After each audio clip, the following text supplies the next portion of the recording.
Today is June 20, 2006. We're here at the Eagleton Institute of Politics on the campus of Rutgers University in New Brunswick.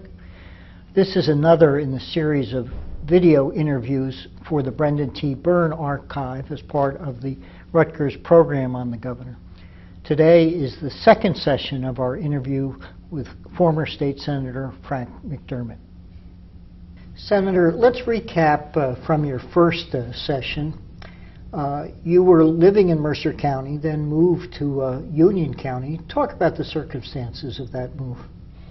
Well, at the time, I was working for New Jersey Manufacturers Association, and their headquarters was in Trenton, and the executive secretary of the Trade Association always wanted to get influence out of the northern counties, so he proposed creating a Newark office. And I was sent up to Newark to open the office. And it was a small office because it was just the beginning. It was a secretary and myself. And at that time, my wife and I had one child and one on the way. And we moved from Trenton to Westfield, New Jersey in order to be closer to Newark. And that lasted about a year or so, and then they opened up a bigger office at the Robert Treat Hotel. In Newark. In Newark, right. Talk about that move. What was Union County like compared to Mercer County? Well, politically, it was exactly the opposite. Mercer County was totally Democratic. Union County was Republican. Of course, after a while, it lost the Republican majority, and it was dominated in the legislature for at least 6 years by the Democrats. And they also started to move into the freeholder board and mayor spots.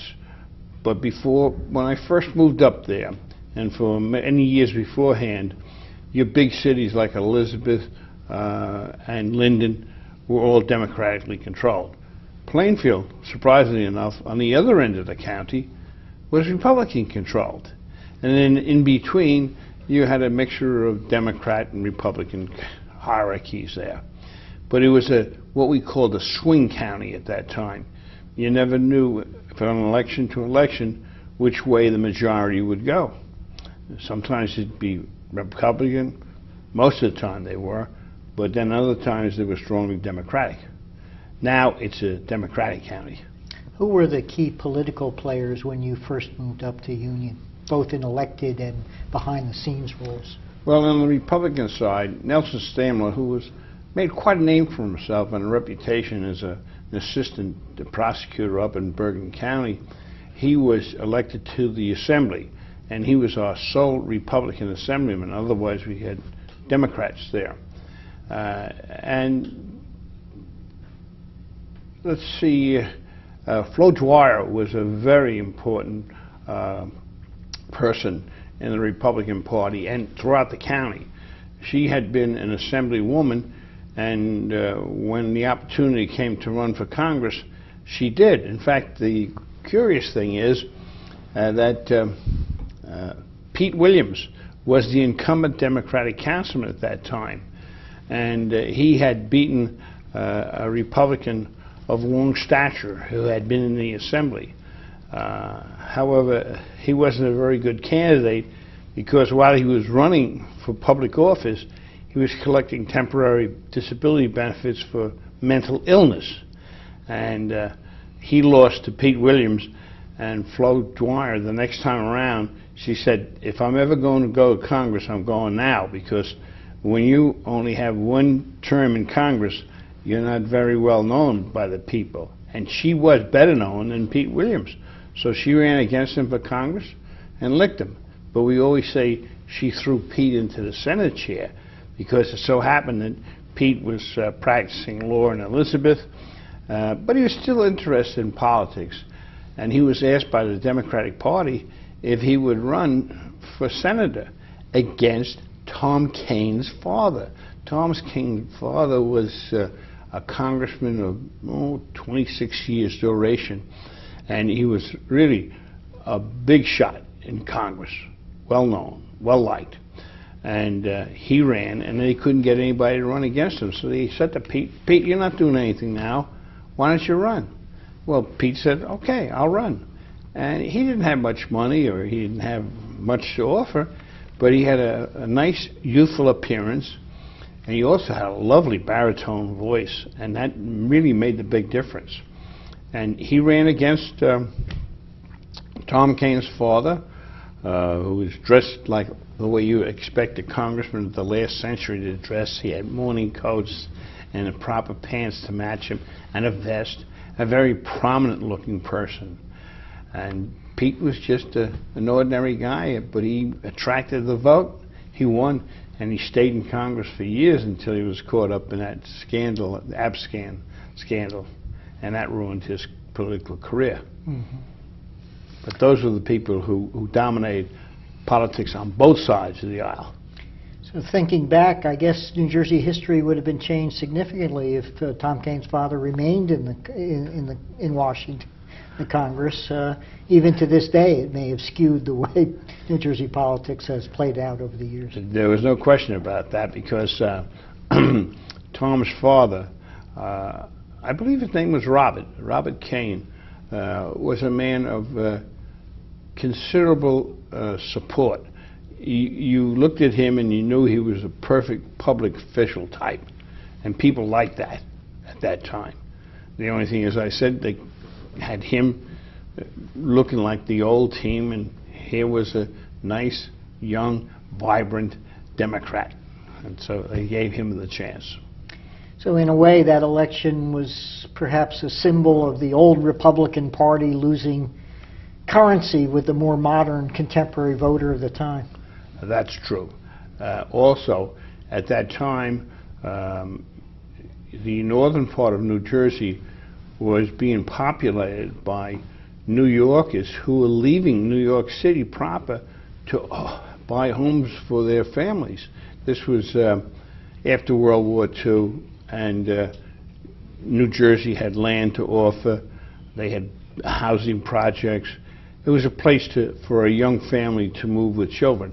And of course, we had tremendously good transportation at that time to take the working person in the family and bring them to and from work every day to New York City. So it was a natural growth, and it did bring in more Democrats. I'd like to pursue this line a little bit further about the state of the Republican Party at that time. You had come in from outside New Jersey. The Republican Party in New Jersey historically has been dominated by some key families, some like the Kane family for many generations, almost going back to colonial times. As a Republican, did you feel like this was a closed shop for someone who was coming in new from out of state, who didn't have these social or family connections with the Republican establishment? Well, it certainly helped to have had a family dynasty. However, as I said, the people were coming in from New York, and the younger people coming up in the Republican Party weren't the same lineage, if you want to use that word, and they were more closely associated with the type of people who were moving in from New York, and from the majority of New Jerseyans who respectfully used to support their prominent families. So I would say that the Republican Party was changing at that time. Well, we talked a little bit about this in your first session, but at some point you get offered the opportunity to run for office. Talk a little bit more about the background of that decision, and also your personal considerations in weighing your sort of private career as a lobbyist versus an elected career. Well, having been a lobbyist, I sort of had a liking for the legislature. They used to have a glass panel in the assembly that divided the seats from where people could stand as an audience, and stand only, no seats provided. There was always the gallery upstairs, but it was better to observe what was going on from downstairs. And I got hankering. I think anybody who's been a lobbyist would always say, well, if I was only on the other side of the glass cage, I'd vote differently, and I'd stand up for this, and I would do that. You know, they all had their strong opinions. I guess I was among that particular group. And when I went up to Union County, I became interested in the career of the only Republican we had in the delegation at that time, and that was Nelson Stammer, who ran for senator, won in a Democratic county, and he helped bring me along. He wanted somebody to work with him because he was ambitious and he wanted to run for governor. And he thought with my previous background as a lobbyist, I knew a lot of people, which was true, and I was well versed in politics, so I didn't have too long a training period under him to help him out. He became a senator, and I became an assemblyman. And I was very fortunate because I had been a lobbyist. I knew what was going on in the legislature. And the time I was elected was a time that was a real upheaval, and an awful number of Republican legislators were elected to the Assembly, and they really didn't know what to do, and I sort of helped them. They didn't have the big staffs that they have now. I showed them how to draft bills.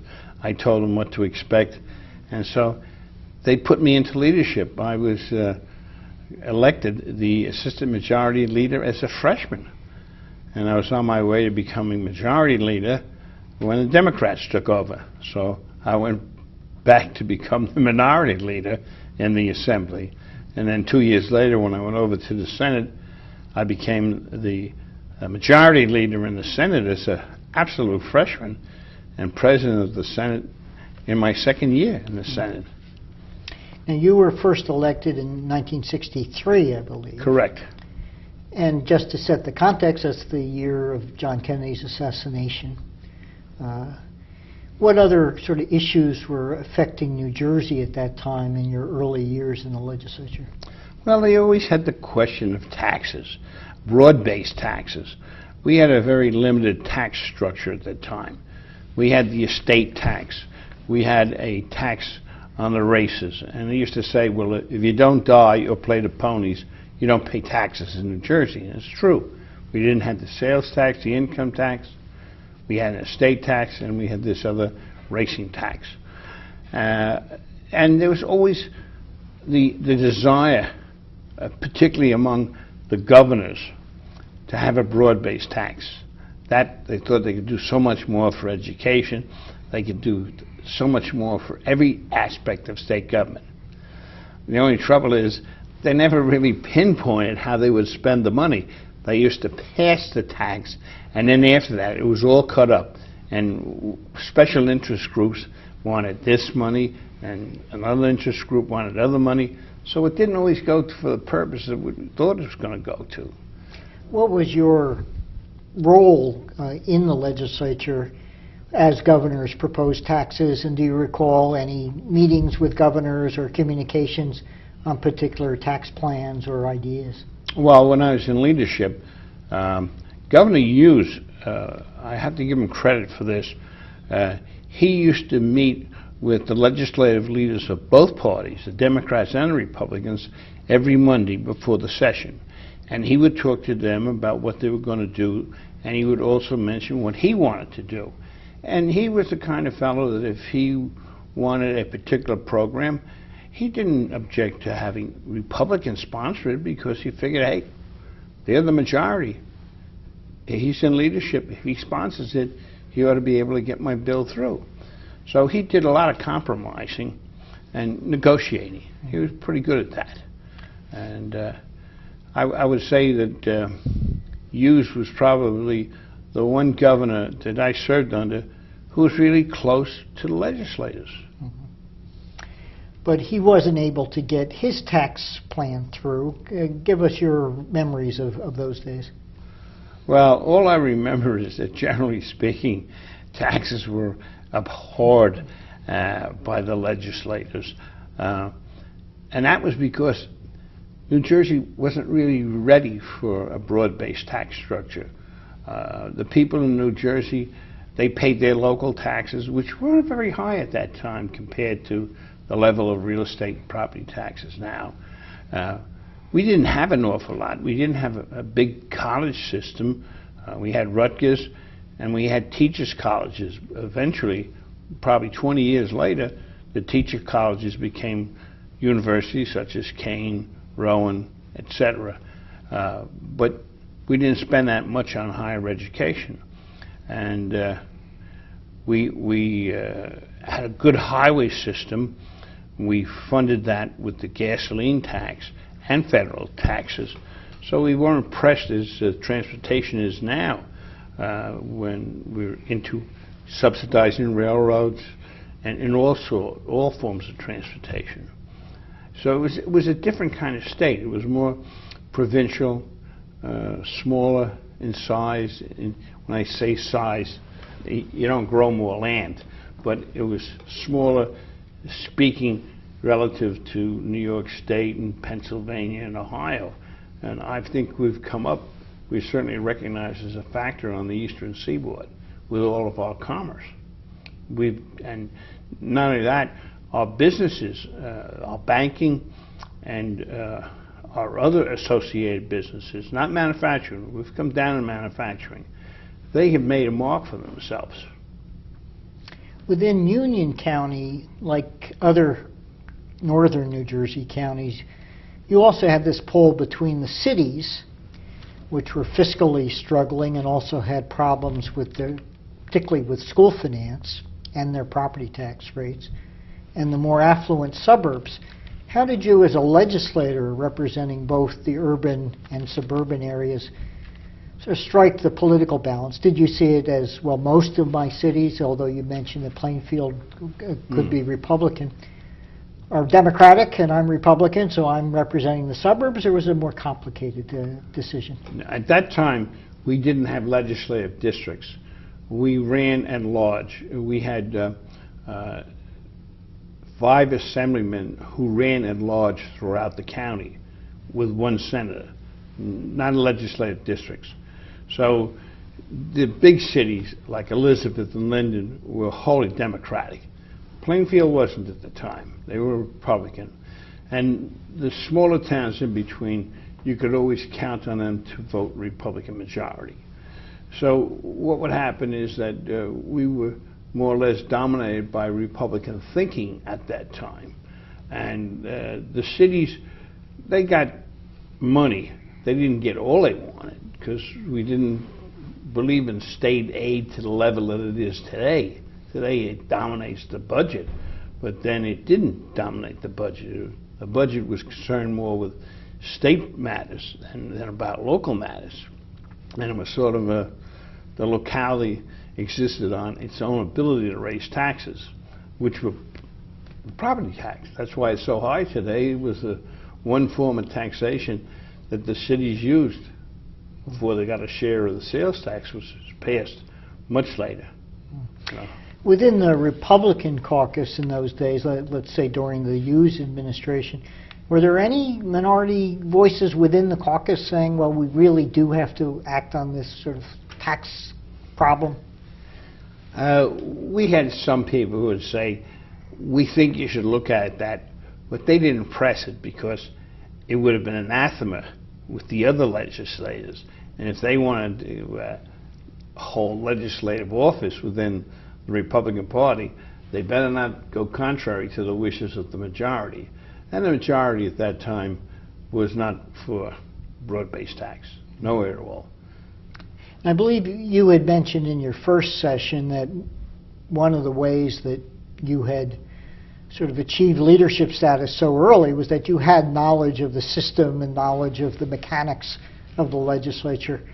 But talk a little bit more about the day-to-day life of a legislator in those days before the growth of staff support, the growth of political consultants, the importance of money. What was it like being a New Jersey legislator at that time? Well, we talk about what was it like since the 1947 Constitution when our fathers created a very strong governorship.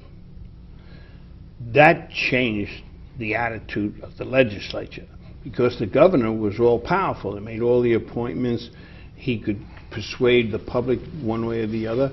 And they used to have a system, and this was before I even became a legislator in 1963, where they would recess sine die in May.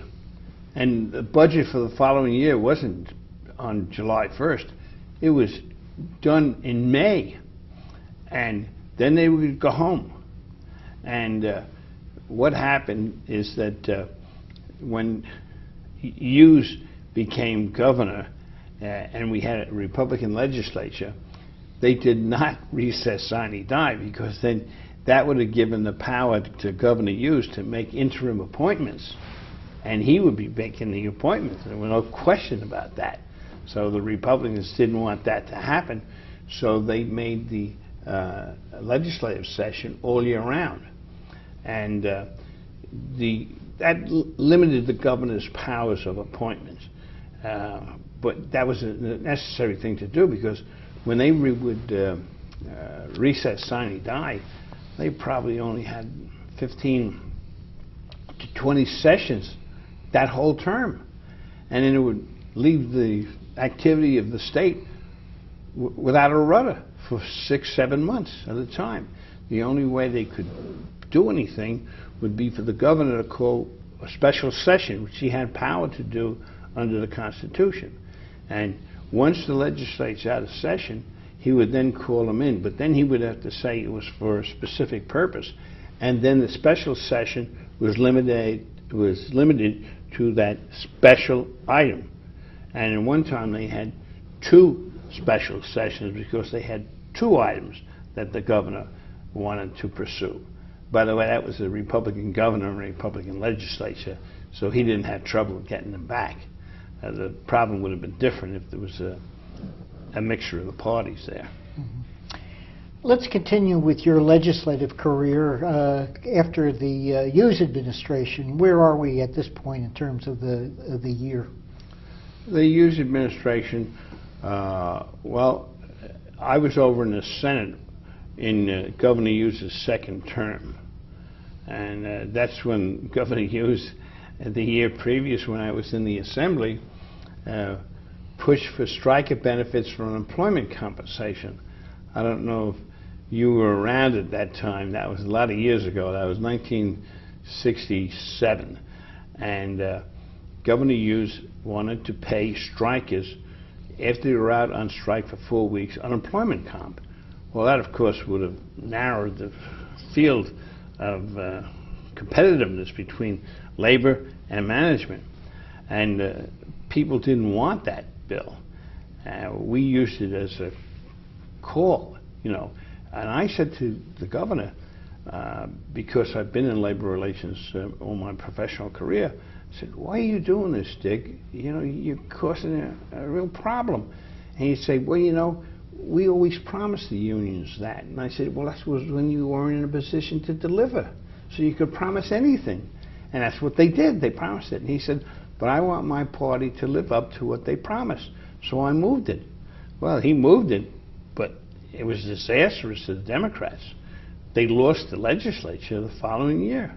And in 4 weeks' time, I repealed the strikers bill, so they never got, strikers never got paid unemployment comp. There was never one check issued by our Employment Security Division to a striker. It's all gone. Nobody has ever mentioned it since. It's anathema to talk about that, period. Just a bad chapter in the legislative history of New Jersey. So Governor Hughes had accepted your political advice, he would have been much better off. He would probably have had a Democratic legislature, and I wouldn't have moved to the Senate as easily as I did, and move into leadership too, because that really helped my career. But as you say, he was pretty good in dealing with a legislature controlled by the opposite party, wasn't he? Absolutely, and because he didn't bully us by saying, "Look, I'm the governor, I can veto this, and I can get the public to back me on this." he would talk very calmly, and he'd try to mediate to see if he could solve what your problem was within his framework. And he was well liked. He really was. And of course in the Senate, although you say the governor under the 47 Constitution had the strongest role within New Jersey state government, but in the Senate you did have the power over his nominations for judges and prosecutors and other key positions. Do you recall any anecdotes of specific nominations where you gave him trouble and there might be some jockeying for quid pro quos? Right. Well, during the late 1960s, before I moved over to the Senate, there was a workers' compensation commissioner by the name of Ned Parsekian from Bergen County. And Ned was the kind of guy who irritated some senators. And so they blocked his nomination. So he was only acting director. Now, acting director, he had all the same powers as the director, only he wasn't. He was the acting director.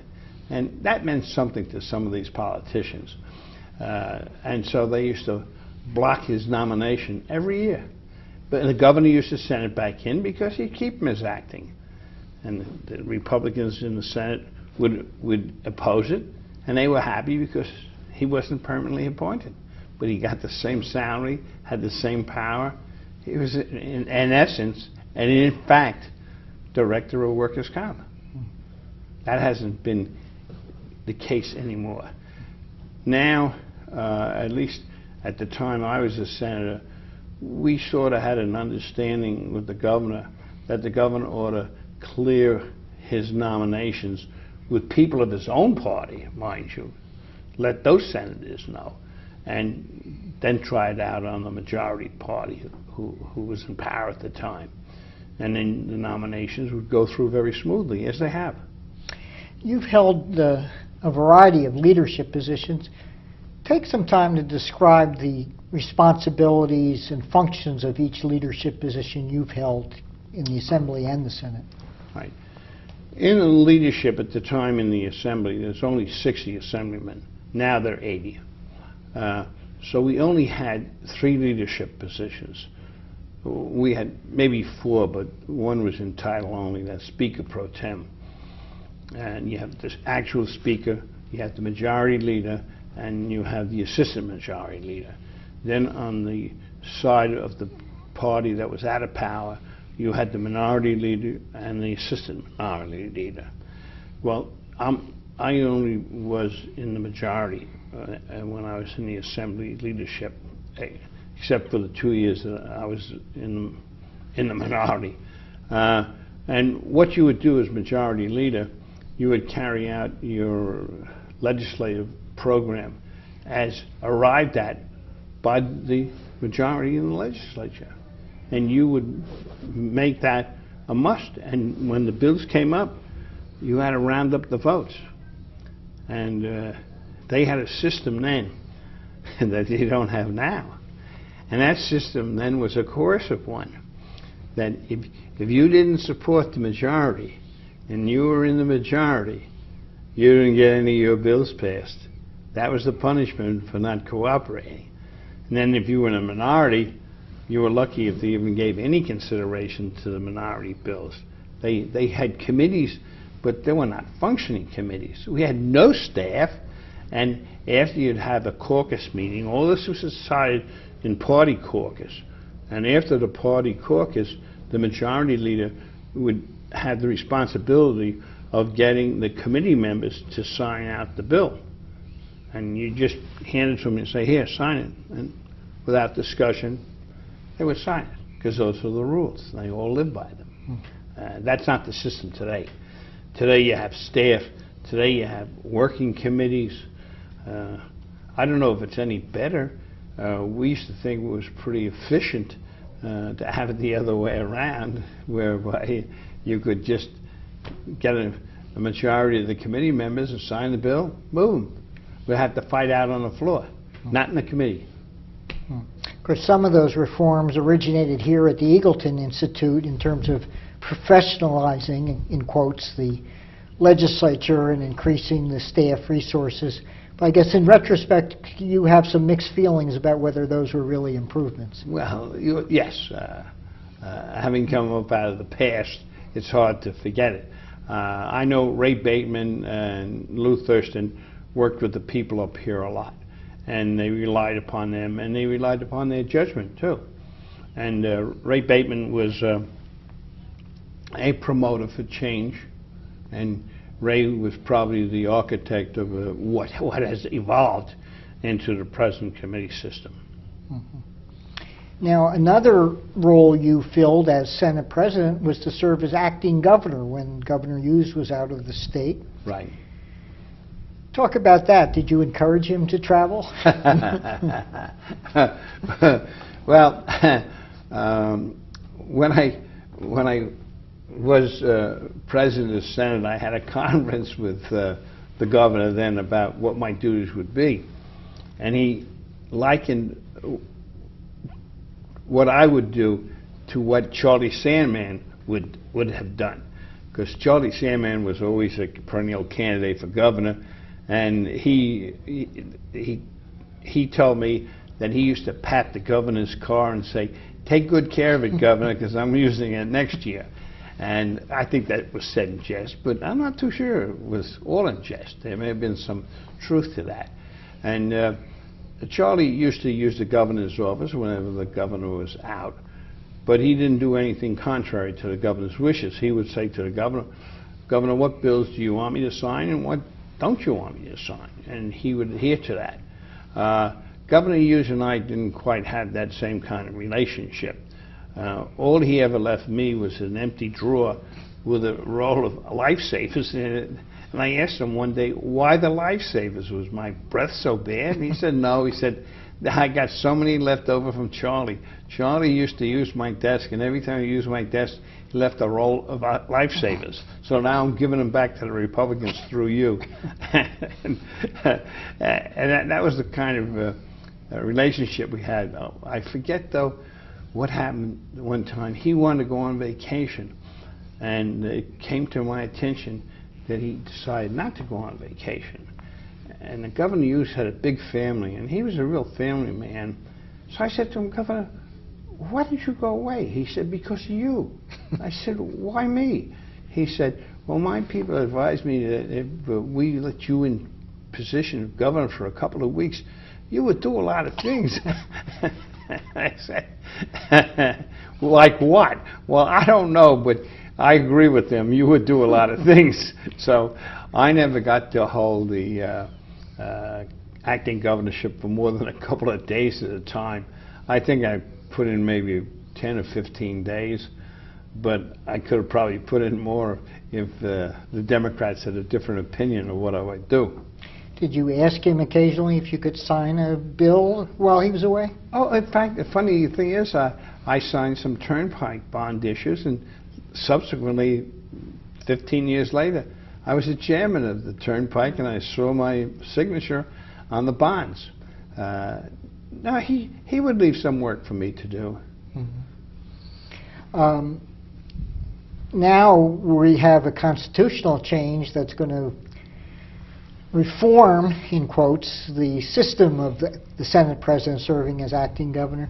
What's your personal take on this constitutional change that created office of lieutenant governor? I think that was just gilding the lily, because you don't need an assistant governor in New Jersey. What's he going to do? He's going to sit in an office with nothing to do? The governor's not going to give up his powers to an assistant, just as he wouldn't give up his powers to the president of the Senate, who becomes acting governor. The governor is the governor. You don't need an acting governor in New Jersey. I would oppose it because it just adds another bureaucratic addition that costs money. Because, you know, that acting governor, he's going to want an office, he's going to want a staff. Next thing you know, he'll be constantly pushing to get more and more power. And I don't know where it'll go, but I'll tell you one thing. Whoever the governor is better clamp down on what the acting governor will want. If he's ambitious, and I'm sure he will be ambitious, as most people are in politics, he'll have to be curbed, his ambitions. And another proposed reform, again in quotes, is to have an elected auditor for the state. How do you feel about that proposal that Governor Corzine is supporting? Well, we always had an auditor, and he always did a good job. And he was, well, the last auditor that I remember was a former Republican state senator who took the job, and he held the job under Democratic governors as well because he was trustworthy. I don't know if you have to elect an auditor, just like we don't have elected judges in New Jersey. They have in New York. We have all appointed judges. And as a consequence, I think we have a better judiciary. And I don't think electing an auditor gives you a better caliber person. I think that the person who's appointed, if the appointing power really looks into his background and says, this is the man for the job, we'll get somebody who'll do the job better than somebody who gets elected. Now, going back to those days in the 60s and 70s, it was the practice in the legislature that the leaders didn't hold their leadership positions for very long, wasn't it? That's right. They were, first of all, I had to tell you, they had, before legislative districts were cut, where you had one senator and two assemblymen from each county, regardless of size, which means that Bergen County, with over 100,000 people, had one senator and two assemblymen, and Cape May County, which had barely over 100,000 people, had one senator and two assemblymen. So there was inequality of power there. But cancel that in a minute. Get my thoughts together. Sure.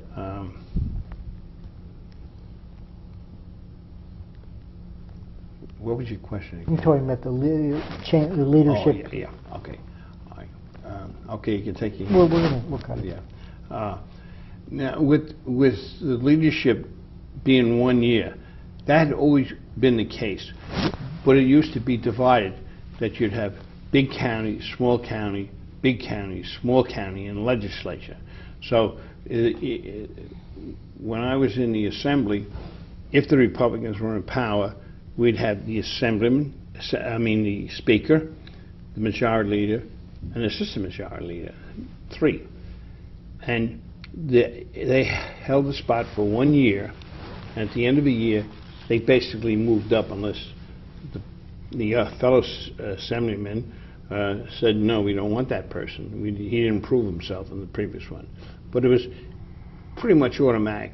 And they would move up from assistant majority leader to majority leader to speaker. And it was 1 year each. And you had the big county, small county rule. Now, on the minority side, you just had the minority leader and the assistant minority leader. But that didn't mean anything for leadership purposes. The leadership was with the dominant party. It was a good idea, I'll tell you why. It gave everybody a chance to go into leadership. You don't know what it means to be out of leadership. You don't have much to say. And if you want to really contribute, you have to get into leadership. And then your leadership only lasts 3 years at the very most. And when you first start out on the bottom rung of leadership, you're on the bottom rung, period. You've got to move up to be the majority leader and then president or speaker of the House. I like that system.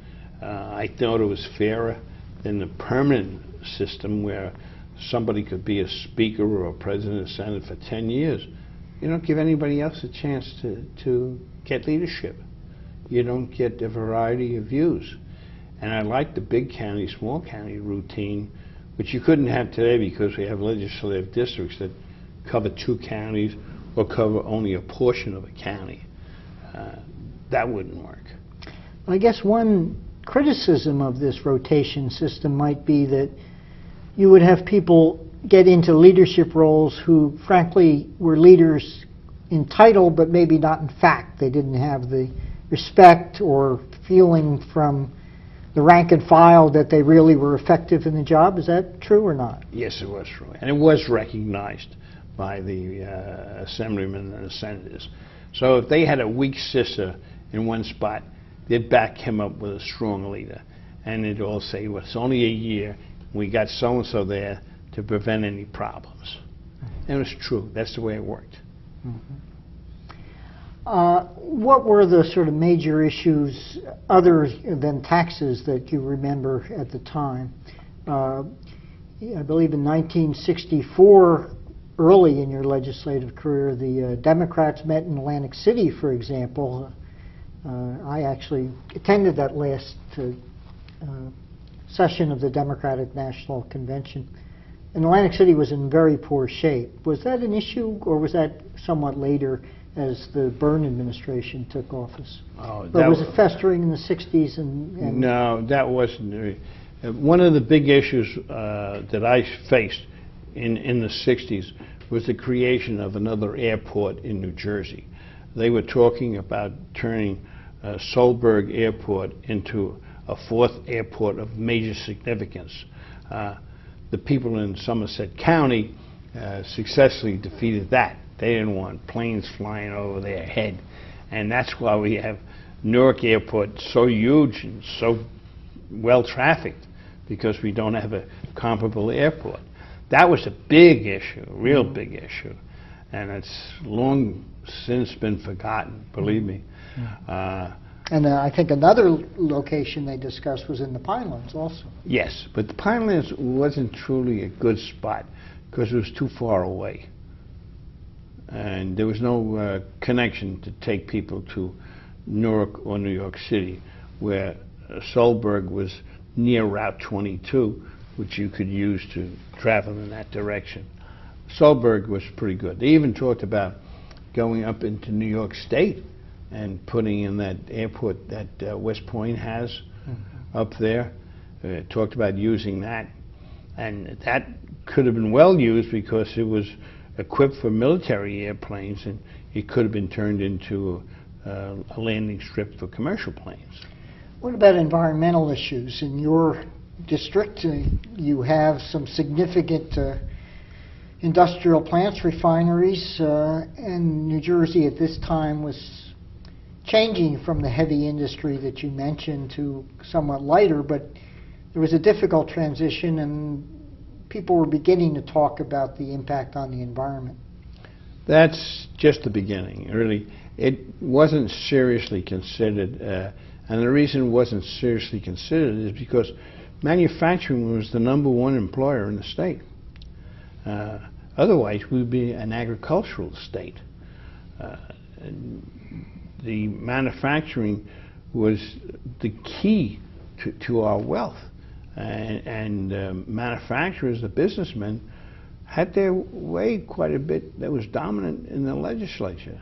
People, you know, wanted jobs, wanted good jobs. And we were paying good wages in the state of New Jersey compared to other states. So we wanted to keep manufacturing. Now that's all changed. Now we don't have that manufacturing group that can have an influence on the course of legislation. It's not there. Okay. Now, you mentioned before Charles Sandman. Describe him as a person and your personal relationship and your later political involvement with Charles Sandman. Well, Charlie Sandman was a hail-well-met fellow, okay? His name Sandman came from his father's occupation. His father used to clean the sand down in Cape May County, so people used to call him Sandman. And Charlie adopted that name. That wasn't his real name. And what was his father's real name? Do you remember? No, I don't. Okay. I don't remember.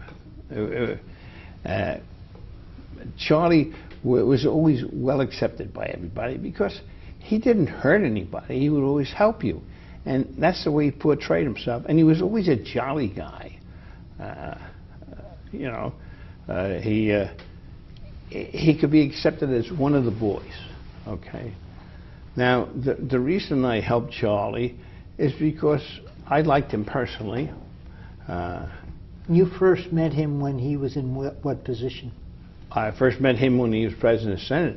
He appointed me as a freshman legislator to the Drug Commission That was a commission that was set up by the legislature, and it was to review the drug companies in New Jersey and their impact on the economy and their impact also on narcotics.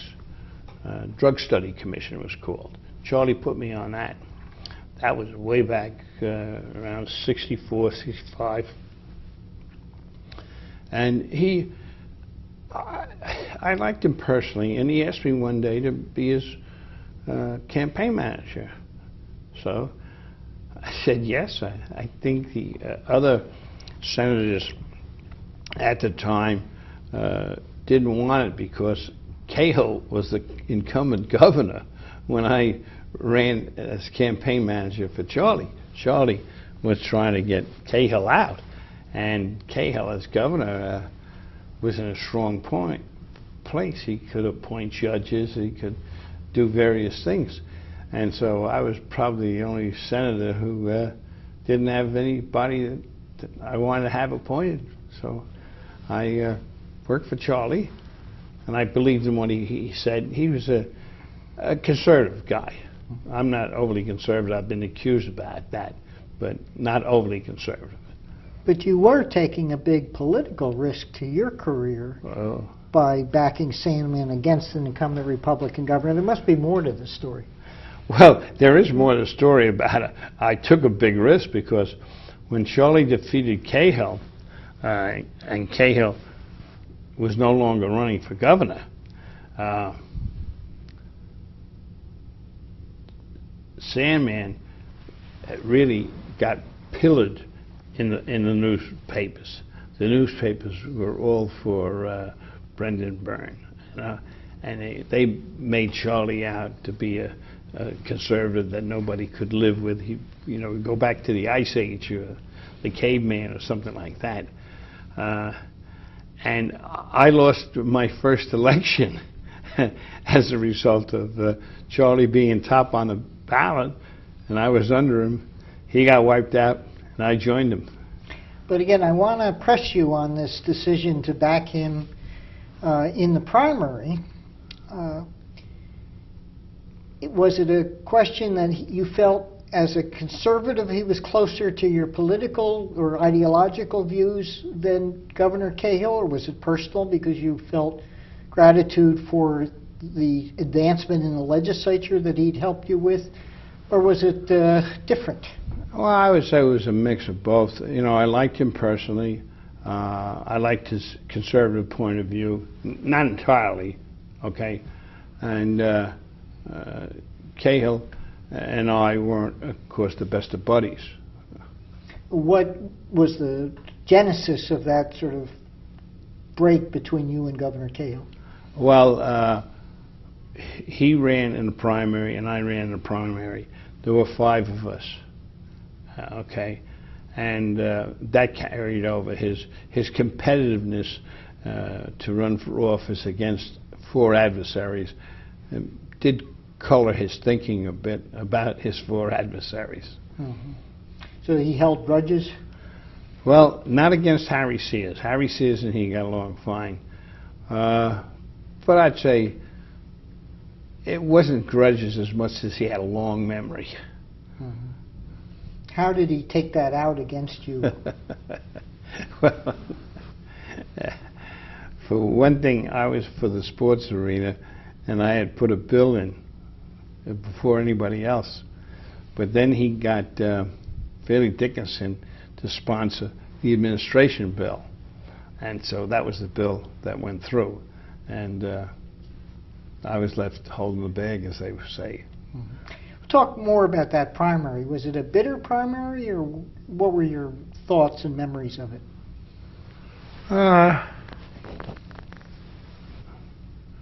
Well, that is a very complicated question in a sense that there was a county chairman who played a major role in the election of gubernatorial candidates for the Republican Party at that time. And that was Nelson Gross, who was the chairman up in Bergen County.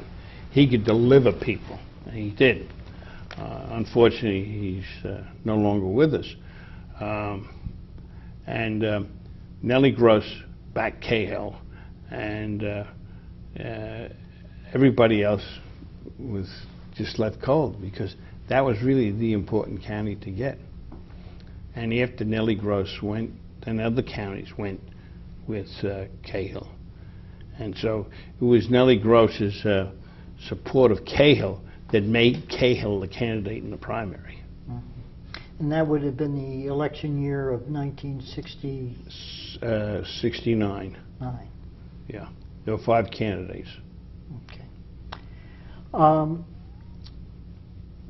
Who were the other sort of key Republican political leaders, along with Nelson Gross, of the time that you recall, and what your personal memories are of them? Well, there was Ray Bateman, who came from Somerset County. Well, even though he was not a county chairman, he was very important in Somerset County, and with the county chairman, his own county chairman, who had a lot of power, and his name was Luke Gray. Let me see. How about in Atlantic County? Well, it was always Hap Farley until he got defeated. What was he like? Well, Hap and I got along fine. But I think he stayed neutral. He always managed to do that. Hap was a politician's politician. He knew how to not get himself involved into a situation that might hurt Atlantic County. He was more concerned about his county than he was concerned about himself, but they both were coincident. So he protected the county, and he protected Frank Farley. How about Morris County?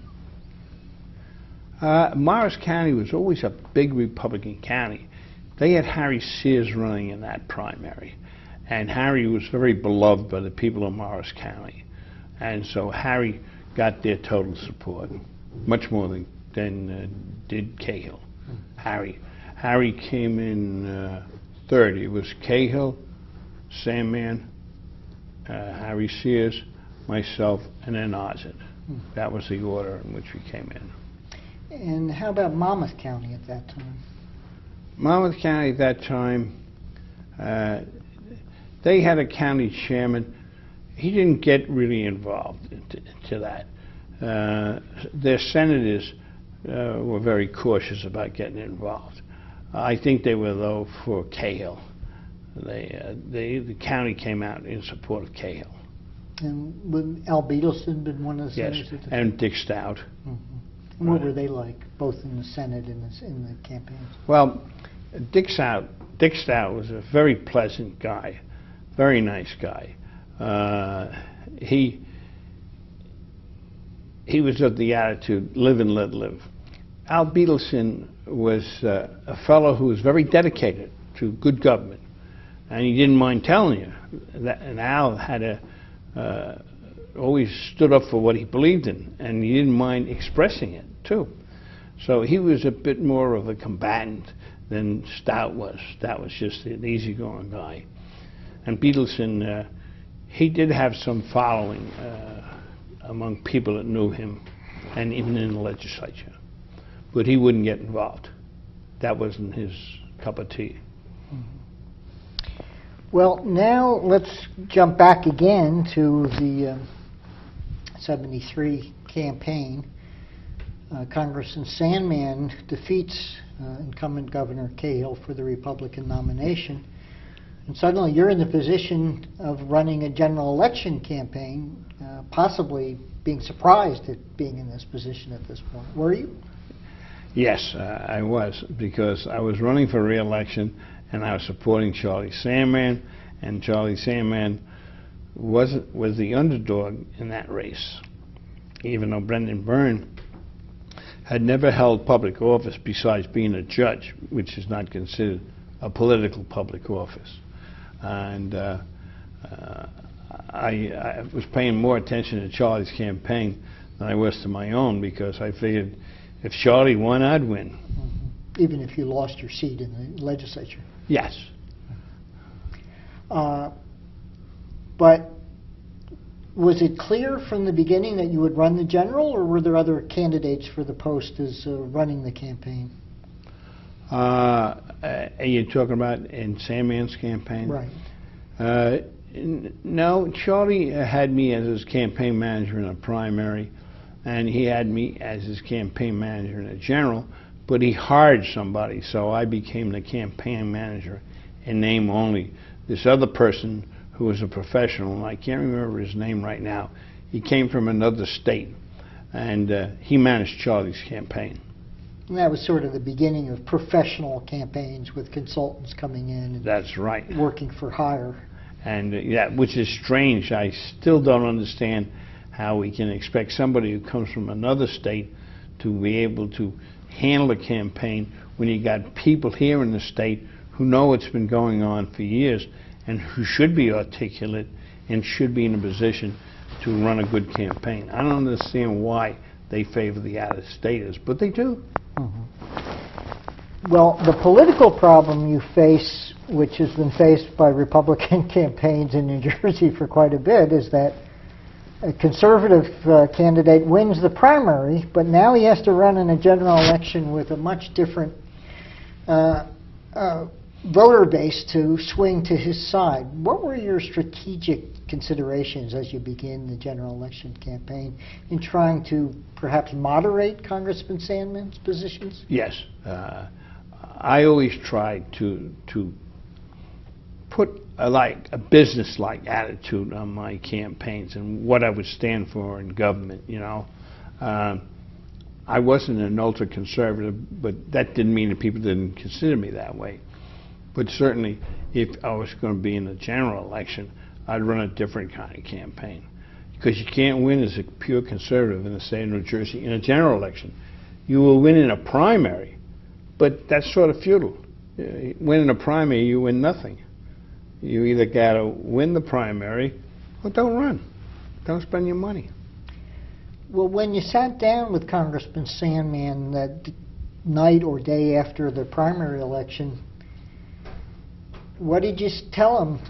Did you tell him that he had to sort of become a somewhat more mild-mannered candidate, maybe modify his rhetoric on taxes or on other issues in which he'd been very vocal and adamant? Actually, you couldn't tell Charlie very much. Charlie was a man of his own opinions. Not that he would abuse you and turn you away. He would just smile at you and say, yeah, I'll consider it, where he wouldn't really. And he relied upon some old friends to give him advice. That was Charlie's undoing. He was a gentleman who really appreciated loyalty, and anybody who had been loyal to him in the past was always considered one of his top advisors. And that was it. Who were some of those friends? Well, one fellow, I can't remember his name, he was a county chairman from Gloucester, and he suffered a brain hemorrhage. And he was a very important person to Charlie, but he suffered it around early July. Then there was another gentleman, and he came from Essex County, and he had an amusement park in Cape May. That's how he knew Charlie. I see his face in my mind, and I can't remember his name. But he was the kind of fellow who's a hale, well-met fellow, full of laughter, joke with you, and he represented Charlie quite a bit with other men, you know, telling him to vote for Charlie. But I can't remember his name. Now, you have defeated an incumbent governor, who's not only incumbent governor, but he controls the Republican organization in New Jersey, and he's still governor. How did you deal with Governor Cahill and the key people in his administration when you knew that he could be a factor in the general election? Did you simply discount him as a factor and say, well, we've made enemies and he's not going to come along and campaign for Charlie Sandman? Yes, the latter. I was realistic. You certainly couldn't convert Cahill into loving Charlie when you didn't love him in the beginning. He wasn't going to change, believe me. Were there any approaches to the governor to come on board, at least tacitly, and speak for the Sandman campaign? None were by me, and I doubt very much if any were by Charlie. Mm-hmm. Now, in developing the strategy against Brendan Byrne, you also have the problem that he's an ex-judge, an ex-prosecutor. Nationally, we're in the midst of the heels of the Watergate scandal. Congressman Sandman has been a major defender of President Nixon during the Watergate scandal, one of the few in the Republican congressional delegation that did stay loyal to President Nixon. How did you deal with that? You were sort of swimming against the tide politically and in public opinion. Yeah, well, Charlie waited to the very end when it was quite obvious that Nixon was going to abdicate. And he stayed loyal to Nixon up until that time, which hurt him. There's no questions about that. I admired Charlie for his loyalty, but I thought he could have been a little more sanguine about easing off on his support of the president at that time, who was becoming a national figurehead of corruption, unfortunately. And that did play a role. I'm sure that there were people who voted against Charlie because of his support of Nixon. Did you feel that in that general election campaign, the most vulnerable issue the Democrats would have on their plate would be the tax issue? No, that taxes weren't that important at the time. They've always been important, but not in the same way as they are now, where they dominate the political scene. It was just, well, that's one of our problems, so what, you know. So how did you structure the priorities in terms of issues for the campaign? Well, actually, they were structured along personalities. There weren't these heavy issues as such. It was, do you like him or don't you like him? And who do you like the best? It was an awful lot of personalities that went into making the voter decide which way he'd go. Was partially that an assessment that Brendan Byrne was a little stiff and aloof, not a real hearty campaigner like Congressman Sandman, Governor Hughes, not that great on the stump? Brendan Byrne had an aura about him, and I think it came from the fact that he had been a judge, or he was a judge. And that gave him prestige. It also gave him an appearance of what the public thought would make a good governor. Well, he's been a judge, and he has nothing wrong or attached to him that would show that he's done otherwise, but was the best of his kind.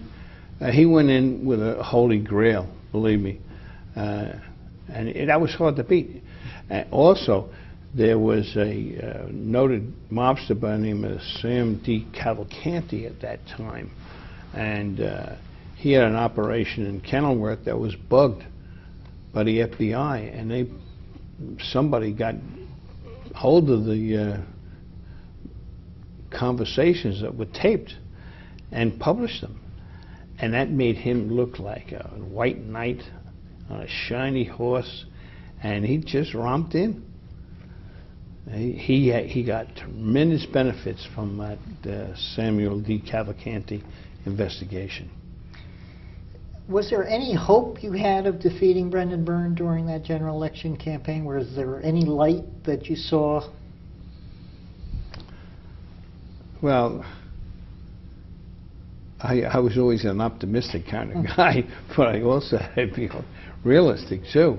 And when I saw people around me question, Sandman's abilities, it didn't take much to realize that I had a problem too. Again, from the other side, what was your assessment of Brendan Byrne as a campaigner? Well, I had only known Brendan Byrne when he worked in the governor's office as a young attorney. He graduated from law school the same time I did, I believe, 1949.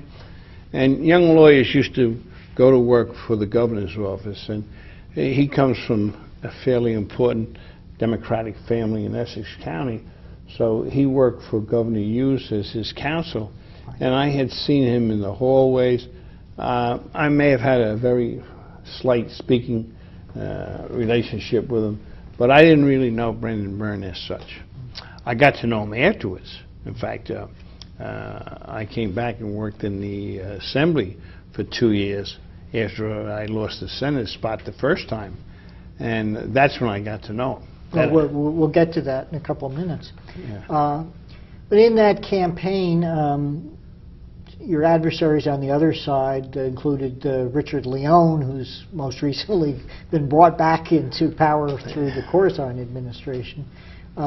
Did you have any personal contacts with Dick Leone? No, I didn't. I only knew him by name and reputation, that he was a hard-working and very talented young man. Mm-hmm.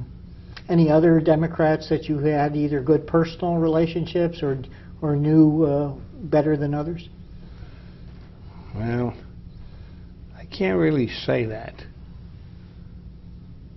What about Don Land, who was from your home Union County, and was the Democratic chairman, who's credited by many of bringing Brendan Byrne into that first gubernatorial race? Well, he may be credited because of the DeCavalcanti situation.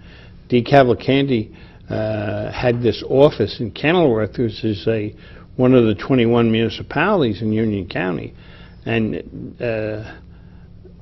Land may have capitalized upon that fact. I knew Don. I talked to him. We had a speaking acquaintanceship with each other, but I don't think we ever engaged in any deep political conversation.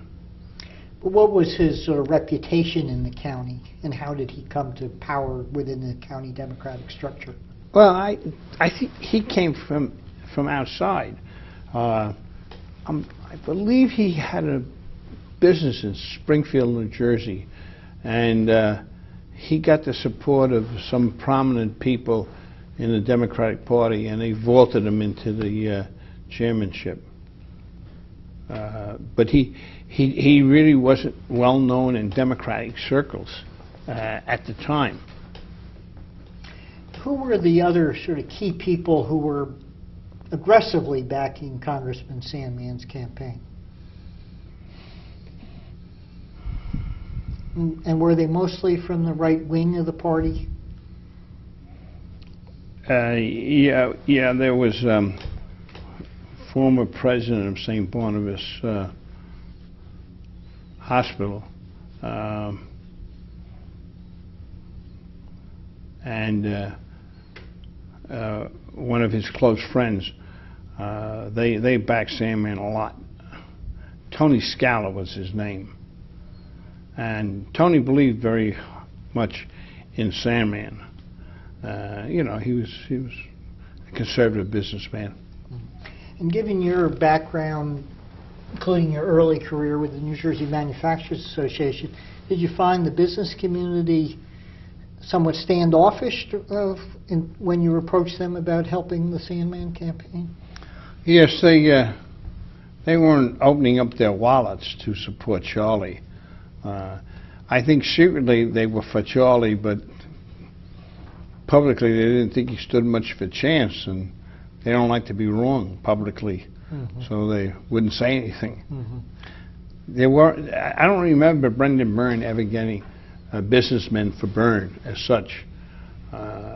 He may have received their support because they didn't give any support publicly to Charlie, so he may have gotten it indirectly.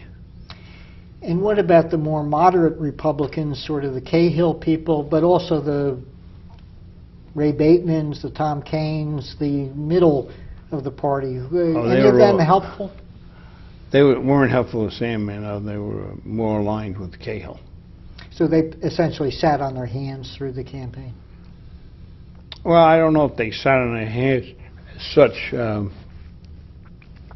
but they didn't give any affirmative support to Charlie Sandmann. And so by not giving affirmative support to a candidate, you do help his opponent. Do you remember anything of the Byrne-Sandmann debates? What were they like? No, I don't remember. All I remember, though, is Charlie wasn't that good a debater. He would get a little bit confused on the facts.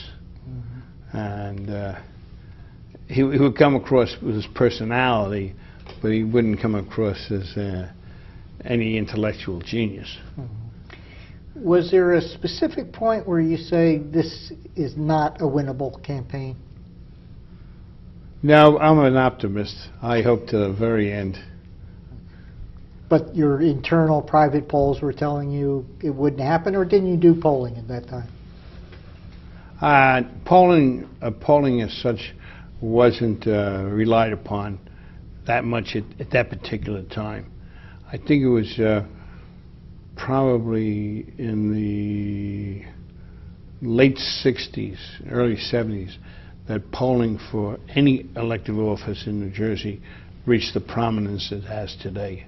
Okay. So at that time, the Eagleton poll was in existence, but there weren't really too many private political polls being done on commission for each campaign. No, they didn't have that kind of money, by the way. They used to run a campaign a lot cheaper than they do today. Well, what was your feeling on election day and election night? Well, the feeling to be defeated is a tough one. Well, you were defeated twice. You were defeated. I lost the candidate for governor, and I lost my own candidacy. Now, were you surprised about losing your own seat? Yes, I was. And do you think it was because you didn't have the time to campaign, or was it the landslide for Byrne, or a combination of both? I think it was a combination of both. And you were defeated by Alex Menza, who became the state senator, and he left office 4 years later when I was running for state senate. And in his campaign against you, what were his principal attacks? His principal attack was that I didn't spend enough time worrying about bills. It caught on, by the way. Yeah. Was it also that you were spending so much time with the Sandman campaign that you were neglecting the concerns of the district? No, it wasn't that. It was that they followed my votes, and at that time there were a lot of votes that were very meaningless, and I used to go out into the hall and use the telephone for business purposes. My law practice was pretty good at the time, and I had a lot of demands on my time, so whenever I could get near a phone, I'd use it. Did he also try to link you so closely to Sandman, knowing that Sandman was not a popular figure? No, I don't think so. No. Alex just attacked me personally. Okay. So it was, but you've become at least on good terms with him subsequently. Sure. Oh, sure. I never got mad at him. Okay. But so election day was pretty depressing. Night. Election night. What was it like? What was Congressman Sandman's attitude on election night? I don't know, because I wasn't with Charlie. You weren't? No. Where was he and where were you? Well, I think he was in his home county of Cape May, and I was in my home county of Union.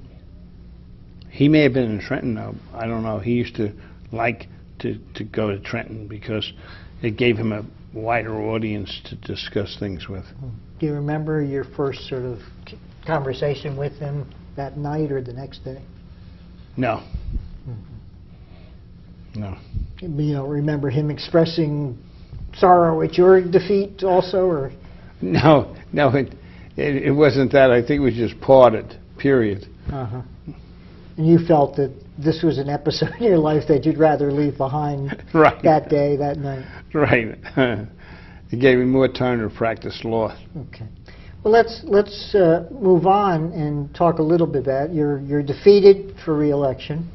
You go back to practice law. Did you feel now, well, I'm going to wash my hands of politics, or I'm going to keep active in a non-elected role? You became a leader within the county and the county party. No, I always had a desire to be attached to something political. I became county chairman, and I was Republican County Chairman for 11 years, and then I became, I went to work in Governor Whitmer's campaign. Now, that was when I really went back to politics to help her. And she made me the chairman of the Turnpike Authority, and I served 10 years on the Turnpike. Let's skipping ahead a little bit, but let's begin in these first years when Governor Byrne gets elected, and you're out in the private sector, not voluntarily, but out in the private sector, and you sort of see, as a citizen and voter, the Byrne administration coming into office and stumbling in its first year, didn't you? Oh yes, because he had a senator by the name of Jim Dugan from Hudson County who thought he'd tell Byrne how to handle things, and Byrne didn't pay attention to him, and he called him no-term Byrne, or one-term Byrne. But then he changed that to no-term, and I would say that Senator Jim really did a job on Brendan Byrne. But Brendan Byrne was impervious. Nothing seemed to bother him, really. He had, what do they call that, when you put... Teflon. Teflon, right. He had a Teflon hide. Well, describe the background of the Hudson County Democratic machine at the time and the significance it had for the Byrne candidacy, both in the primary and the general election. Well, Hudson County has always been a big power in not only the primary, but in the general election. The only trouble is it comes at a price. Those people, when they give support, they expect to get jobs in return, and that doesn't always happen. That didn't happen with Minor. Minor was a fellow who accepted everything he could from J.V. Kenney, and then when Kenney sent down a list of appointees, he turned them down summarily, and that turned Kenney against Minor. Brendan Byrne wasn't quite that bad as far as patronage went. And to be fair, the Republican Party worked at least one famous deal with the Hudson County Democrats that got Tom Kaine's political career boost. Talk about that and what you remember of those days. Well, what I remember was that there were 5 Democratic assemblymen who moved over to the Republican side of the aisle and supported Kaine for Speaker of the House. And in return, Kaine gave them special offices within the State House up on the 2nd floor. They were from Hudson County, Union County. That was it. Those 2 counties were Democrats split with their party. And do you think the quid pro quo was only special offices? I didn't hear of anything else. As a Republican, were you impressed by the shrewdness of that deal to sort of turn the assembly from Democratic to Republican control, or were you a little bit appalled about the dealing itself? No, I thought it was a pretty smart move on the part of Tom Kaine. It's pretty good. He snatches victory right away from them. Of course, one of the guys on the other side of the table was David Freeland, who became notorious some years later. Yes, Dave did. But that's a well, he could swim under oceans. That's a big other story that we probably don't have time for. But let's go back to this first year of the Byrne administration.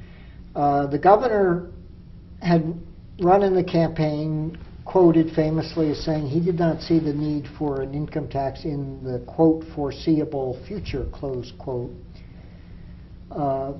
Shortly after he is inaugurated, or possibly even before, the Supreme Court is getting somewhat impatient about its earlier decisions on the constitutionality of the existing school funding formula in New Jersey, and orders again, that the legislature do something, which it had been ordering for a few years before, and the legislature had basically been ignoring those mandates. What was your recollection about that chronology of the court action and the Byrne administration sort of shift towards supporting a broad-based tax? Well, first of all, Brendan Byrne, when running for governor, didn't have a choice. If he wanted to make governor, he had to say he was against taxes. Otherwise, he wouldn't have been elected. Are you certain about that? He had a big lead in this general election. You yourself had said you didn't see this as a winnable campaign, but you think that that 1973 general election campaign would have shifted to elect Congressman Sandman if Governor Byrne had come out forthrightly for an income tax? It might have. I don't know, upon sufficient reflection, if that was controlling. But I don't think that at that time in New Jersey, a candidate for governor could have been successful by forcibly advocating a tax. I just don't think so. I just think that Brendan Byrne put the issue aside, said it's not winnable, that's it. And then after he got into office, that's a different matter, Do you think during that general election campaign that the Byrne insiders felt, well, let's get elected and then we'll shift our position after inauguration? Or do you think it was, again, the court order that was really pushing a change in position? Well, the court order did bring it up to the level where you couldn't ignore it, because here you had the state Supreme Court say that we have a problem that we don't fund our educational system. And New Jerseyans are great for education, especially when it's public education. So I think that they may have ignited the fuse that finally forced Governor Brendan Byrne to advocate an income tax. Mm-hmm. And he had a hard time passing that too. Sure. Mm-hmm. What discussions did you have as county chairman with the union sort of elected officials and also others informally, your former colleagues in the legislature, about positions on the tax during those first months of the Byrne administration? Well, the people from Union County have always been against taxes. They've never been pro-tax. So it was very easy to say to them, don't get yourself in a pickle, avoid the tax. And they did. But that's because in Union County, they have other taxes. The real estate tax in Union County is very high. Mm-hmm. It's always been high. Mm-hmm. And so we never thought that there would be any relief from the income tax. I mean, they've promised that, but we don't believe it, believe me. Let's break and change tapes, and we'll continue in a couple minutes. Okay.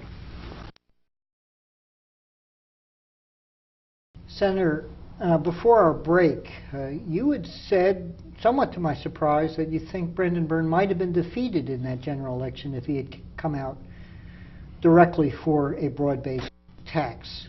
Did I hear you right? Yes, you heard me right. There's been an anti-tax attitude among the populace in New Jersey for decades. And to say it going into a campaign or in a campaign would frighten the voters.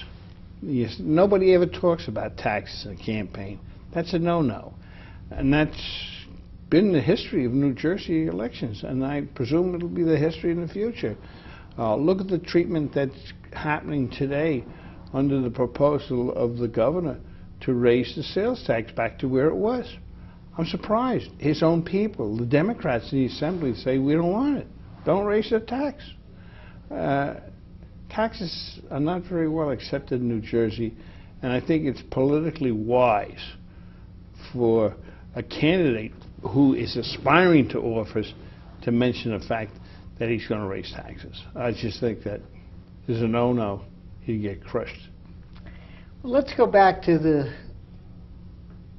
history of when New Jersey did pass that income tax, really under the court's direction, prodding, and threat.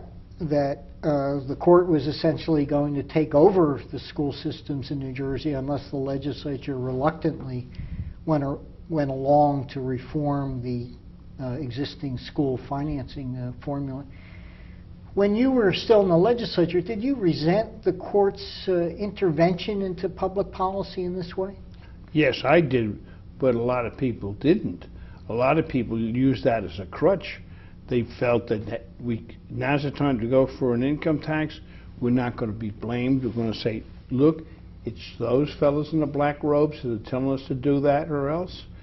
And they found somebody who would take the blame, or take the fall, as they say.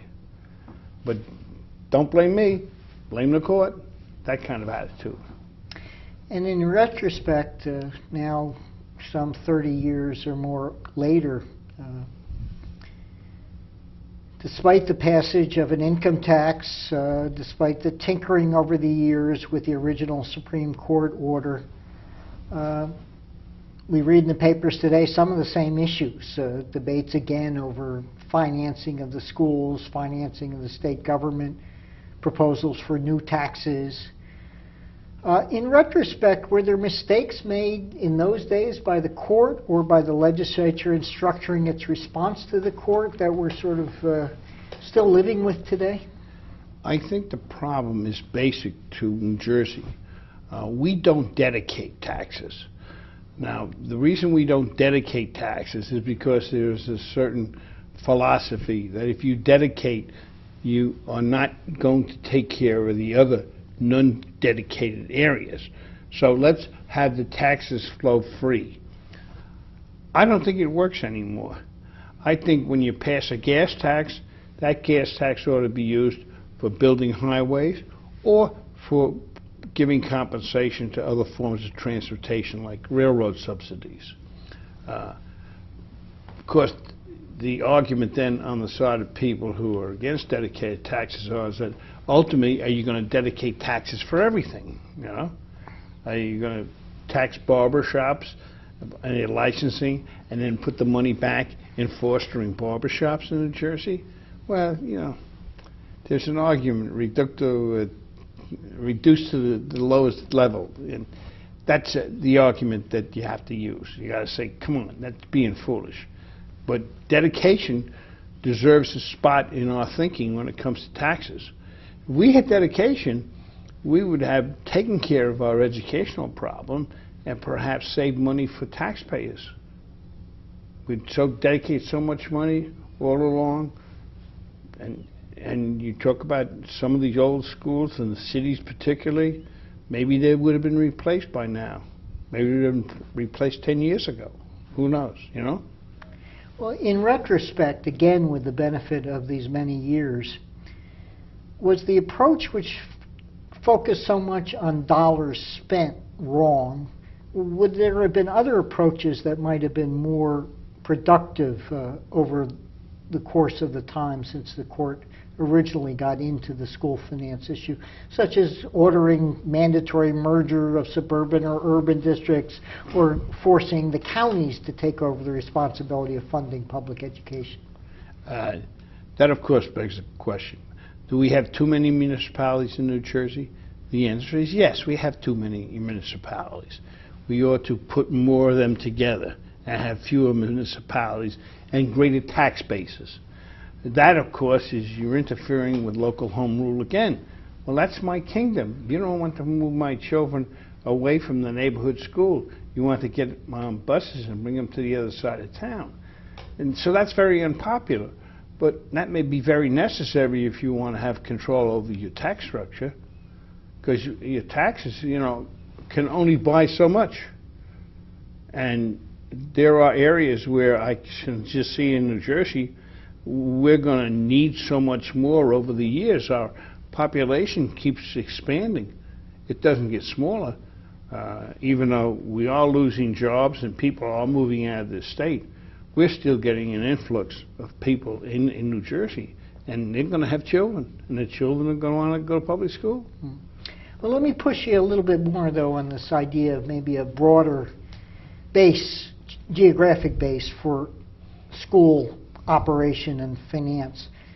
If the court at that time had said, well, counties are going to take the responsibility so that the urban school districts and the suburban school districts are essentially going to live off the same budgets and the same tax rates.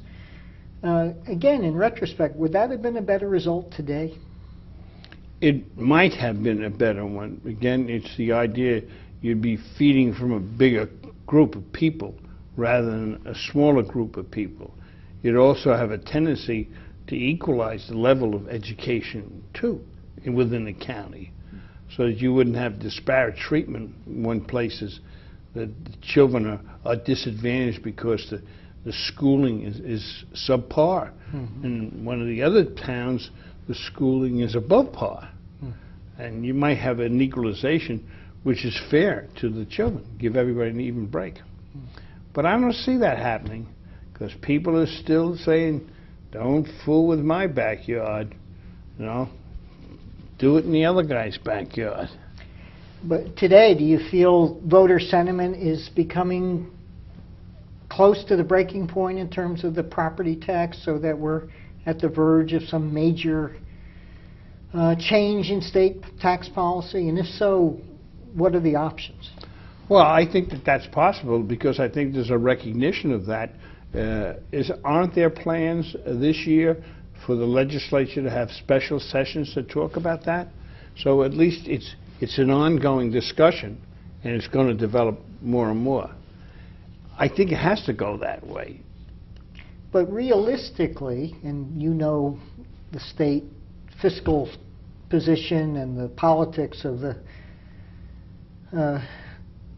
proposals for taxes in New Jersey, in terms of getting property tax relief, is there any other option than a significant increase in another broad-based tax, probably the income tax?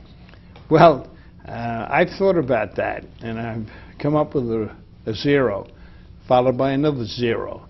I just want to see what the legislature is going to do this summer, because I don't see anybody willing to give up their tax money. Yesterday, there was about 6,000 state employees crowding around the State House saying, don't cut my salary, don't cut my benefits. No, again, it's, you know, don't bother me, bother the other guy. We can't do that in our society. We have to treat everybody equally, and some more equal than others, I guess. So I don't see that really happening. I see that we're going to be patching our tax structure for another decade or two. I don't see any real deep change coming this summer. Now, again, going back to the first year of the Byrne administration, the first Byrne tax proposal fails to gain passage in the legislature. Did you have I don't know, some feelings, gee, we told you so, this administration wasn't going to be all that great? I mean, did you relish a little bit in the early failures of the Byrne administration? Oh, I think people did relish that to some degree. Even within Brennan Byrne's own party, there were people who were saying one-term Byrne, and everybody seemed to be waiting for the next gubernatorial election and things were going to change. And Brendan Byrne won bigger than ever.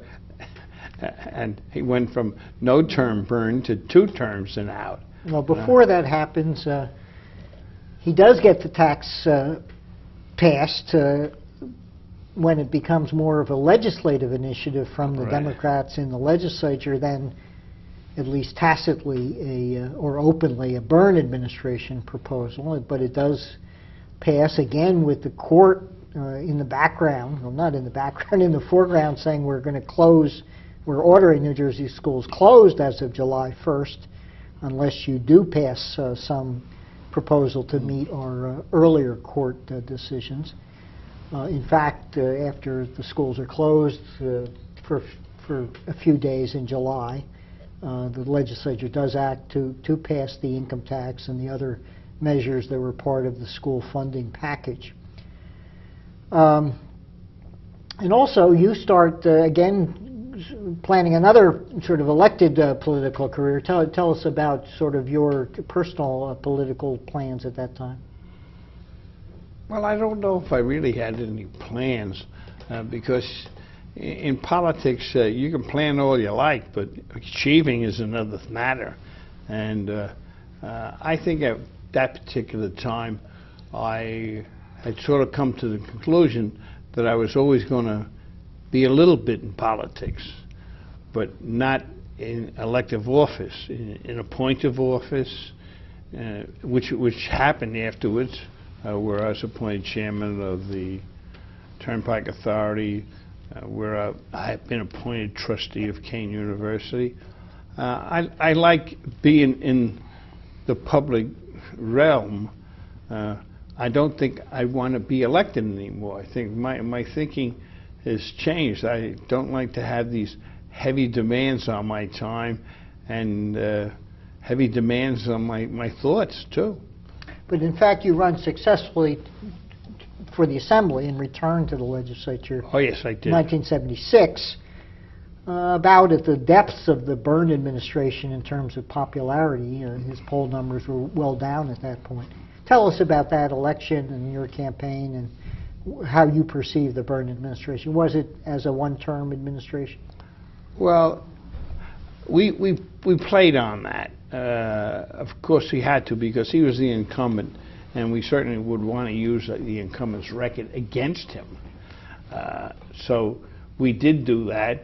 We didn't have an overwhelming victory, though, in the legislature. We won more seats, but we didn't take control. We were in the minority still. And that's an effective way to increase your numbers. When you can't pull yourself up by your own bootstraps, you attack the other guy. And it works sometimes. Mm-hmm. In your own campaign, did you take a position on what you would have done other than the income tax, or how you would have dealt with the issue? No, I'd rather not do that.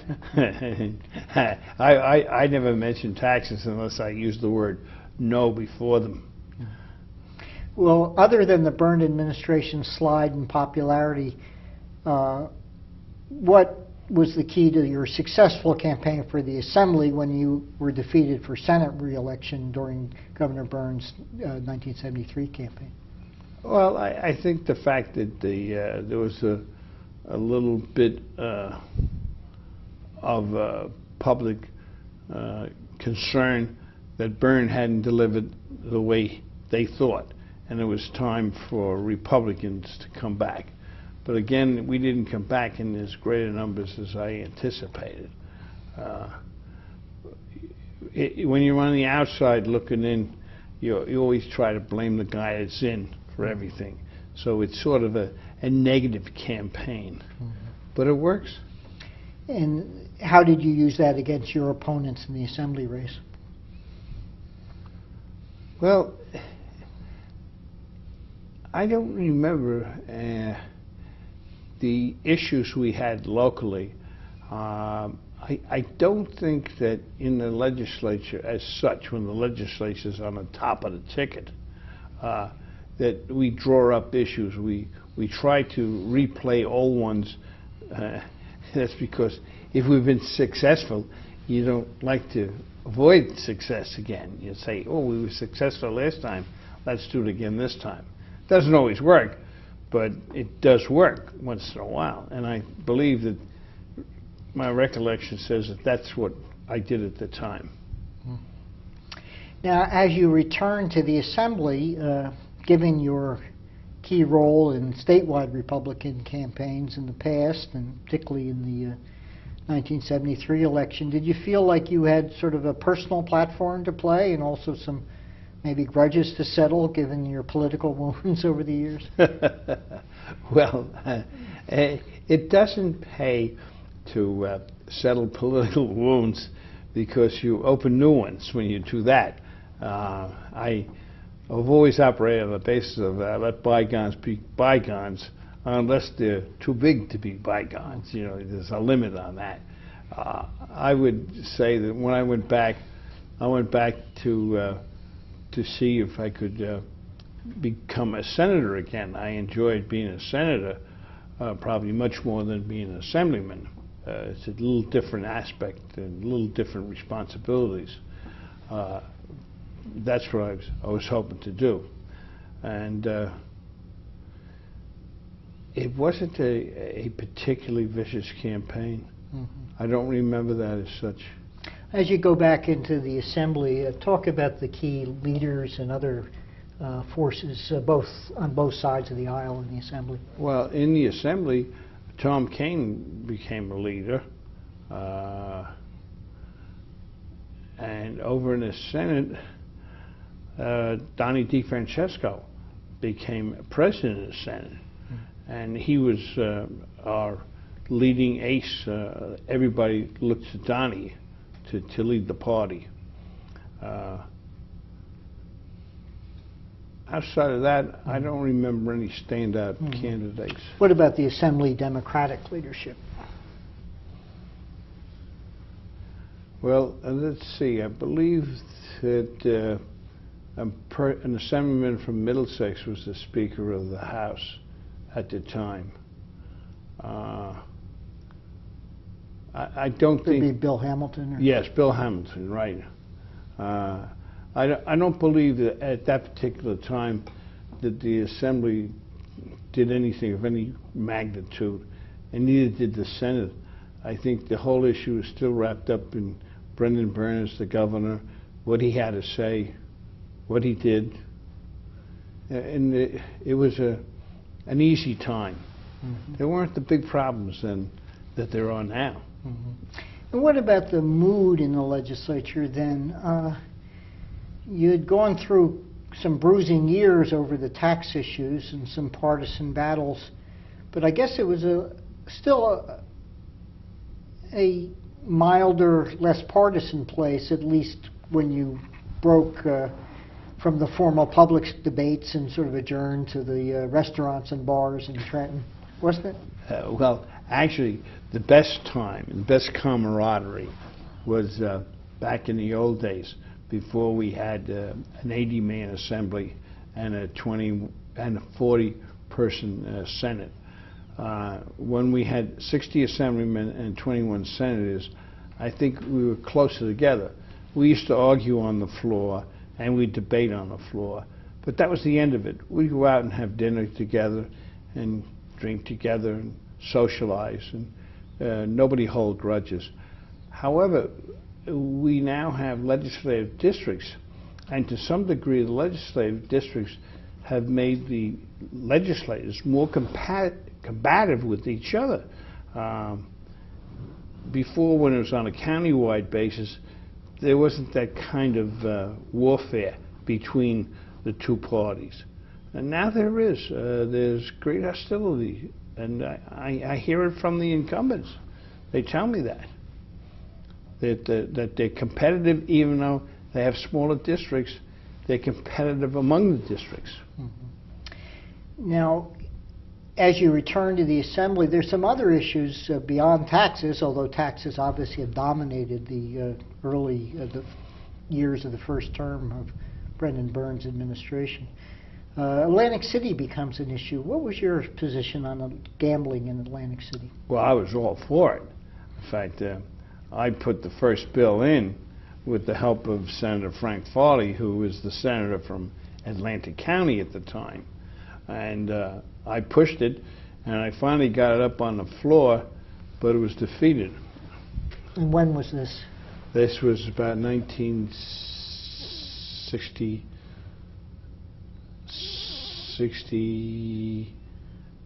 Was it 67? Or was it later? It was in the late 60s that occurred. And then I got 13 people to vote for it, and that was it. And one of the opponents brought in the U.S. Attorney General to a Republican affair, and he told him about it, and he talked to him about, would you talk about this? He did, and he condemned it. He said it was just nothing but vice. He was against it. And here he is chief law enforcement officer of the United States saying that. Then after that, New Jersey passed it. Now, Atlantic City is pretty far from Union County. What political benefit did you gain from advocating a measure to help Atlantic City? I used to put in a lot of bills that affected other areas. For instance, I proposed a sports authority, and my original thought was to put it in Middlesex County. It ended up, as you know, in Bergen County, but the germ of the idea came from the original one. Atlantic City, well, Atlantic City at that time was a former recreation area that needed help. They were hurting down in Atlantic City, and so I proposed it to help them down there. I thought we could make Atlantic City the Las Vegas of the East. That was the pitch I used. But you didn't get much support at the time. No. Much ahead of your time. Yes.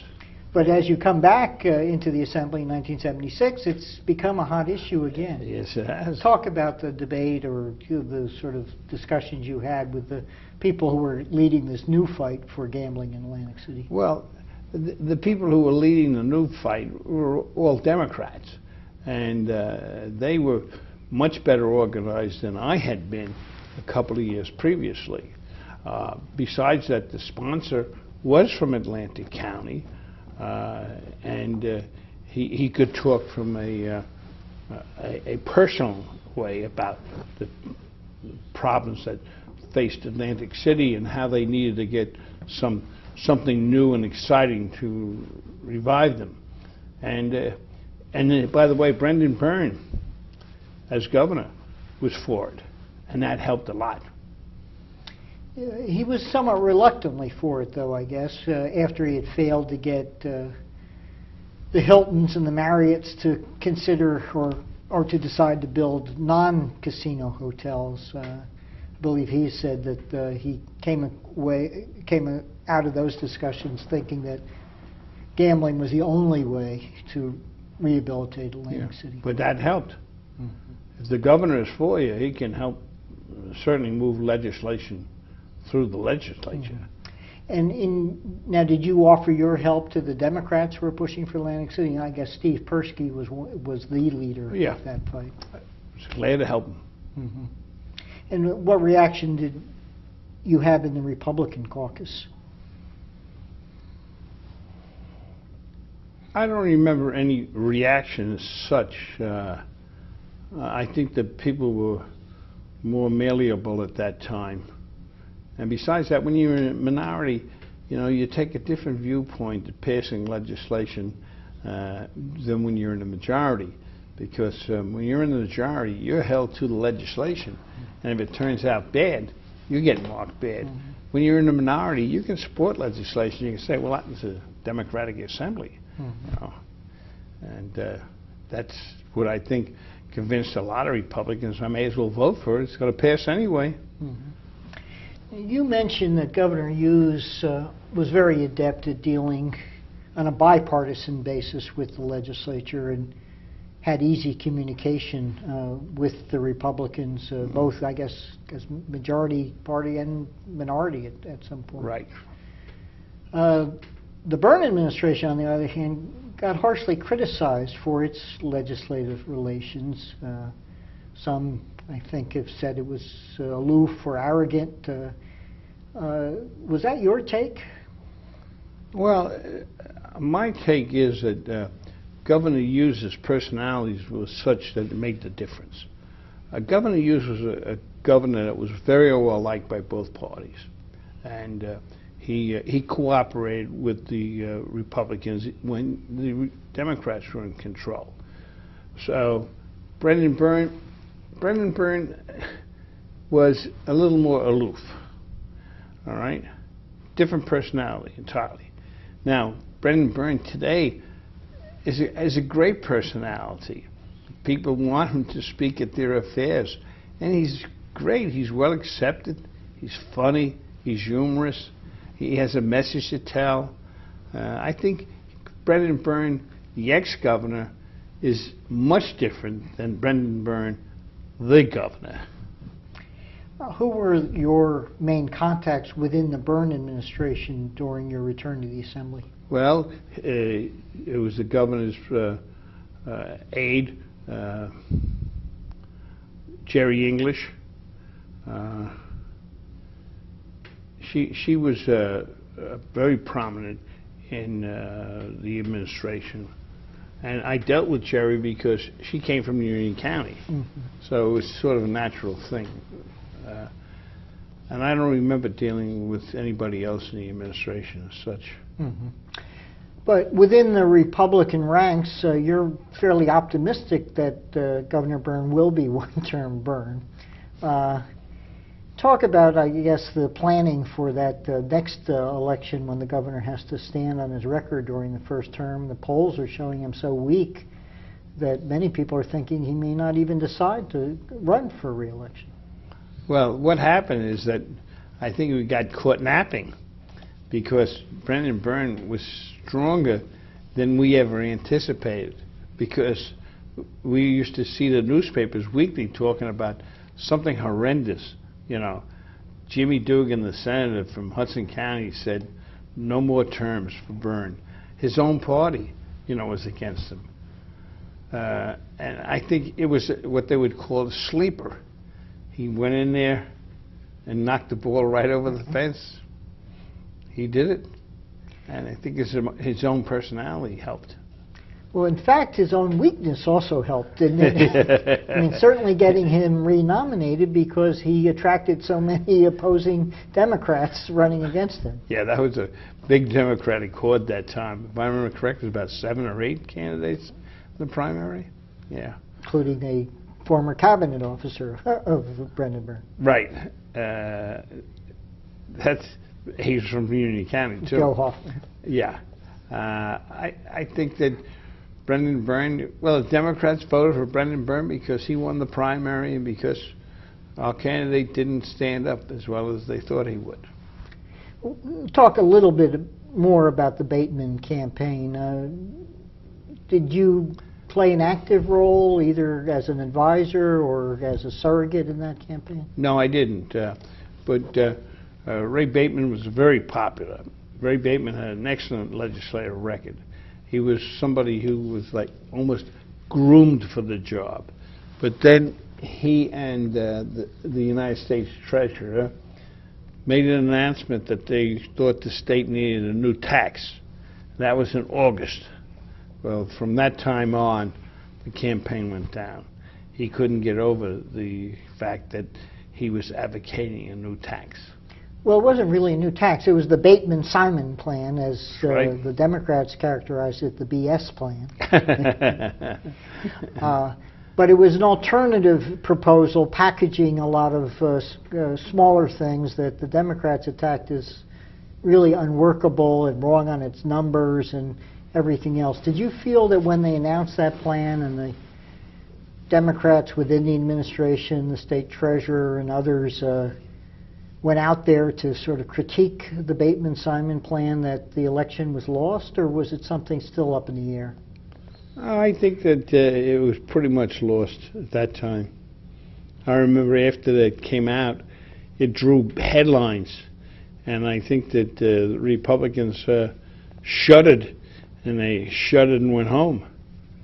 And it was a shame, because Ray Bateman would have made a very good governor. Mm-hmm. Now, you had the luxury of looking at Brendan Byrne as a campaigner in 1973 and also in a somewhat different role as a campaigner in 1977. How had he changed, improved? What were his stronger points as he ran for re-election? No, he was sort of like a comfortable old shoe. You know, you knew him, you knew his situation, you knew his foibles. You knew his strength, you knew his weaknesses. He was a known quantity, and so that's what made him, I think, successful at the polls. The people just knew him and didn't know Ray Bateman as well, and they voted for Byrne. Mm-hmm. And it wasn't that the Democratic Party was that strong at that time. I think that he personally made the big difference. Mm-hmm. In looking back at that campaign, was there a strategy that Bateman could have pursued that would have changed the result? Well, one of the strategies he should have avoided was coming out with mention of a tax, because I think Ray was points ahead of Byrne at the time he came out, and then after that he just went downhill. So you feel he should have just stayed silent pretty much on an alternative to the tax? He was getting battered by the Democrats saying, well, what would you do other than what we did? Could he just kept his mouth shut and survived that campaign? Yes, because he could still saying, Byrne passed the tax, it's Byrne's tax, it's not mine. When I get in there, I'll try and figure out how to work with it. I'll see what I can do to make it more acceptable to the public, you know. But Ray's always been a staunch legislator. He always revealed what he wanted to do, and he wouldn't hide it. I think that hurt him, you know. He's a man of integrity, and he said what he felt was what was necessary to say, but it had its consequences. And what was your sort of personal feeling on Election Day and Election Night in 1977? I was surprised. You were surprised? Really surprised. Because I was running too. I was running for the Assembly, and I got whomped too. And that had been the history of my political career. I followed in the footsteps of the higher office. So your political career really was a barometer, inverse barometer of Brendan Byrne's career. That's a nice way of saying it. Now, were you more surprised about him winning or you losing in 1977? I think it was a combination of both. You know, when you run for office, you run to win. You don't run to lose. And I didn't expect to lose, but I did. And I couldn't fault Byrne for winning, because I knew he wanted to win too. But unlike 1973, when it seemed clear from the beginning that Congressman Sandman was probably going to lose the general from an early point on, 1977, Ray Bateman was ahead for most of the campaign. It was only very late that the Eagleton poll and I guess other polls came out showing a sharp change in voter sentiment. And many people discounted those polls, thought maybe they weren't accurate. So there really was a shock in 1977 about that result. Not only that Brendan Byrne won, but he won by the margin he won by, wasn't there? That's right. He surprised everyone. That was a surprise result. Now, you get defeated after your return to the Assembly after one term. What was your feeling now? Was you still weren't ready to wash your hands of politics? No, but I sort of was moving away from running for elective office. Was considering appointive office as a better way to go. Besides that, my law practice had blossomed in the years that I was in politics, and I had to pay attention to that. And your firm, as today, has become one of the most prominent labor firms representing management in New Jersey. Thank you for the plug. Check is in the mail. But you continue active in the county as county chairman. And talk, I guess, about your recollection of, again, being a Republican leader in the state as the Byrne administration goes into its second term, and your thoughts about the governor's sort of recovery politically and what he accomplished and didn't accomplish during his remaining years in office. Well, at that time, I think Byrne didn't try to initiate anything new. I think he figured this I'm just saying, he didn't talk to me and tell me what his plans were.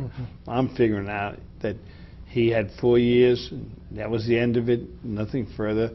And did he want to go on for federal office? Because after you're governor of the state of New Jersey, if you want to go any higher, you got to go federal. And I don't think he wanted to go federal.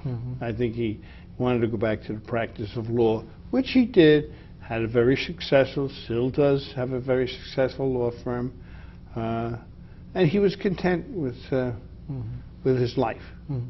Well, in fact, in those years, he did, though, create New Jersey Transit, pursued the Atlantic City Initiative, initiated, I guess when you were still in the Assembly, the Pinelands legislation. Yes. So there were a series, and the reform of the criminal code and several other measures, so there was a fair amount of activity. Did you think that as his popularity grew in his second term that he had really turned the corner? Oh, yes. First of all, he became an after-dinner speaker, and he was a very good one. He was very terse, one-liners, but he kept everybody laughing till he developed this image. And now when you go to a political event or affair that he's there, everybody wants to hear him speak, and he speaks extemporaneously very well. Maybe he repeats some jokes, you know, but he's really accepted as an after-dinner speaker. And he just comes across in a very nice manner. Now, as he nears the end of his second term, how active were you in sort of the choosing or deciding who you would back in the 1982 election or 1981 election to succeed him as governor? Well, if I remember correctly, let's see, there's Jim Corder, or who was in 81? Well, Tom Kane was the nominee. Yeah. That particular year, I went to China on a program for Columbia Law grads, and I spent about a month away from politics and right in the middle of the summer, so I didn't play much of a role at all. In fact, I remember I went to the consulate, the United States consulate office in Shanghai to find out who got elected. It was November, and he said, "We don't have it yet." And I said, "What do you mean? It was 3 days ago." He said, "No." He said, "It's a tie." So I said, "Are you a Democrat?" He said, "Yeah, I'm a Democrat." Well, I said, "I'm going to use my Republican influence to see that you get sent back to the States." Jokingly, of course, because he invited me to a cocktail party right after that. But it was one of these elections that was undecided. It was one of the tightest elections in New Jersey history between Tom Kane and Jim Florio. Right. I think it was 1,700 odd votes. That 1,700 was the figure. But I didn't play a role in that campaign. Now, Tom Kane, again, was a moderate Republican. You had been known and identified with the more conservative wing of the party. Did you feel on the outs as the Kane administration came in, or what were your relationships within the Kane administration? No. My relationships with Tom were very good. I was his campaign manager in his first primary, which was years before. And I always admired him. I especially admired the fact of his family's tradition of public service. And he certainly was the kind of person that you would want to have in an office of governor, you know, regardless of the party. And to this day, I still feel the same way. I think he did a wonderful job on that commission, and I look to him for leadership, seriously. But in his first term, like with Brendan Burns' first term, he stumbled somewhat and also proposed taxes, which you had become fairly notable for opposing. What was your reaction, and did you advise him at that time? No, I didn't. I didn't advise him. He was his own man. But did you feel he was sort of taking missteps? Well, I don't know. Probably at that particular time, as now, I don't have my opposition to taxes as strongly as I had originally. Originally, I was very strongly opposed to taxes. I was not opposed to taxes if they would tell me how they were going to spend the money and then spend it that way. I got wrapped up in New Jersey where they talk about education and they talk about transportation and they talk about highways, and they said, "We've got to have more money." But then they don't use it for that purpose. They use it for some other purpose. And you can see that what's happened, why the present governor has a problem, because they drain money away from pensions, they drain money away from the Highway Trust Fund, they drain money from other sources. And now they have to replenish them, and to do it all at once is catastrophic. It would take a tremendous amount of taxes to bring things up to par.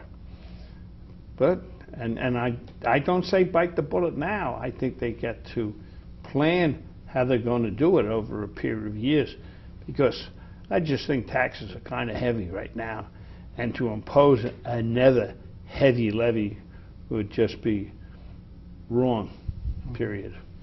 And Tom Kean, after at least his first couple years, came into a period when New Jersey, like the nation, became very prosperous. The economy was booming, and he and the state treasury sort of took advantage of that. Tax revenues surged, and a lot of new revenues came into Trenton.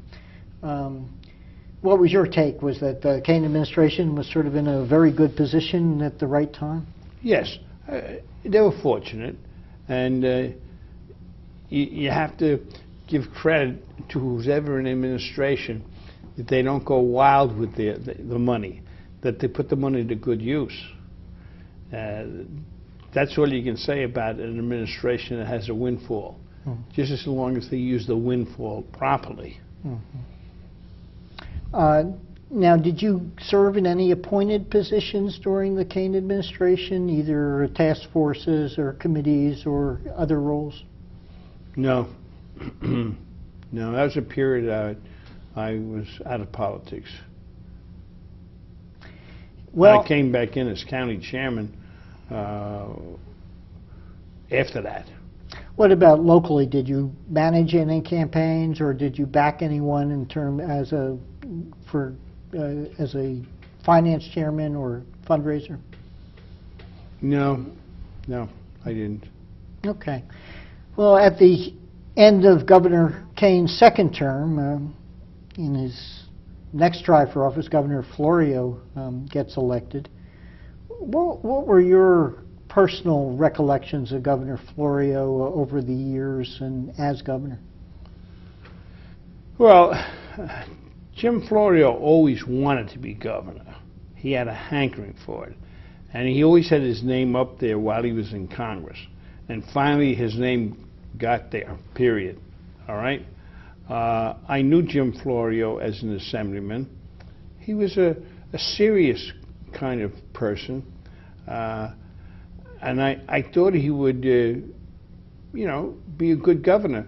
But he ran into trouble with his own party even, and he acted a little bit more authoritatively than I thought he would be.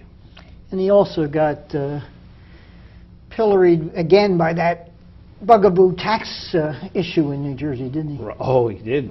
I mean, he passed the sales tax or increased it, and got repaid by the public. And extended it to things such as paper products, which people... Oh, yes. I remember the one about the toilet paper. And he made sure that was exempted. Yeah. So that was a difficult period, and in another surprising election, Governor Florio gets defeated as incumbent governor for re-election by Christine Todd Whitman. Right. Was that a surprise to you? No, I worked on Christie's campaign. Christie came across very well. Yeah, I don't know. She was a really dedicated lady in governmental life, not political life. She was more concerned about governmental life.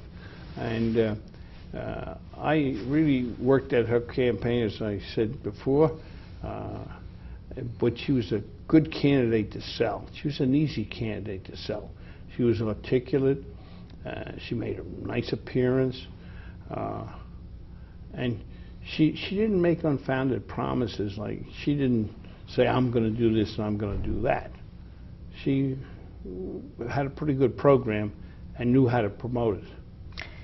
But I think the polls showed that the shift in voter opinion again came pretty late in that campaign, like maybe a couple weeks before the election, where people finally made up their minds.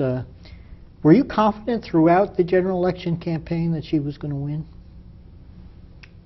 You know, I don't know whether you want me to confuse confident with hope. Mm-hmm. I had great hopes for Christie here. Whether I was absolutely 100% confident, I don't know. But hopes, 110%. Mm-hmm. Did you speak as a surrogate and do other Sometimes things in the I did, campaign? yes. Mm-hmm. I did a lot of introductions. She was an easy lady to introduce. Mm-hmm. And she, like Ray Bateman in 1977, also brought in some national figures to develop a tax program or anti-tax program, as you may put it. Did you have any contact with them, or what was your reaction to these outsiders coming into New Jersey? I had nothing to do with them.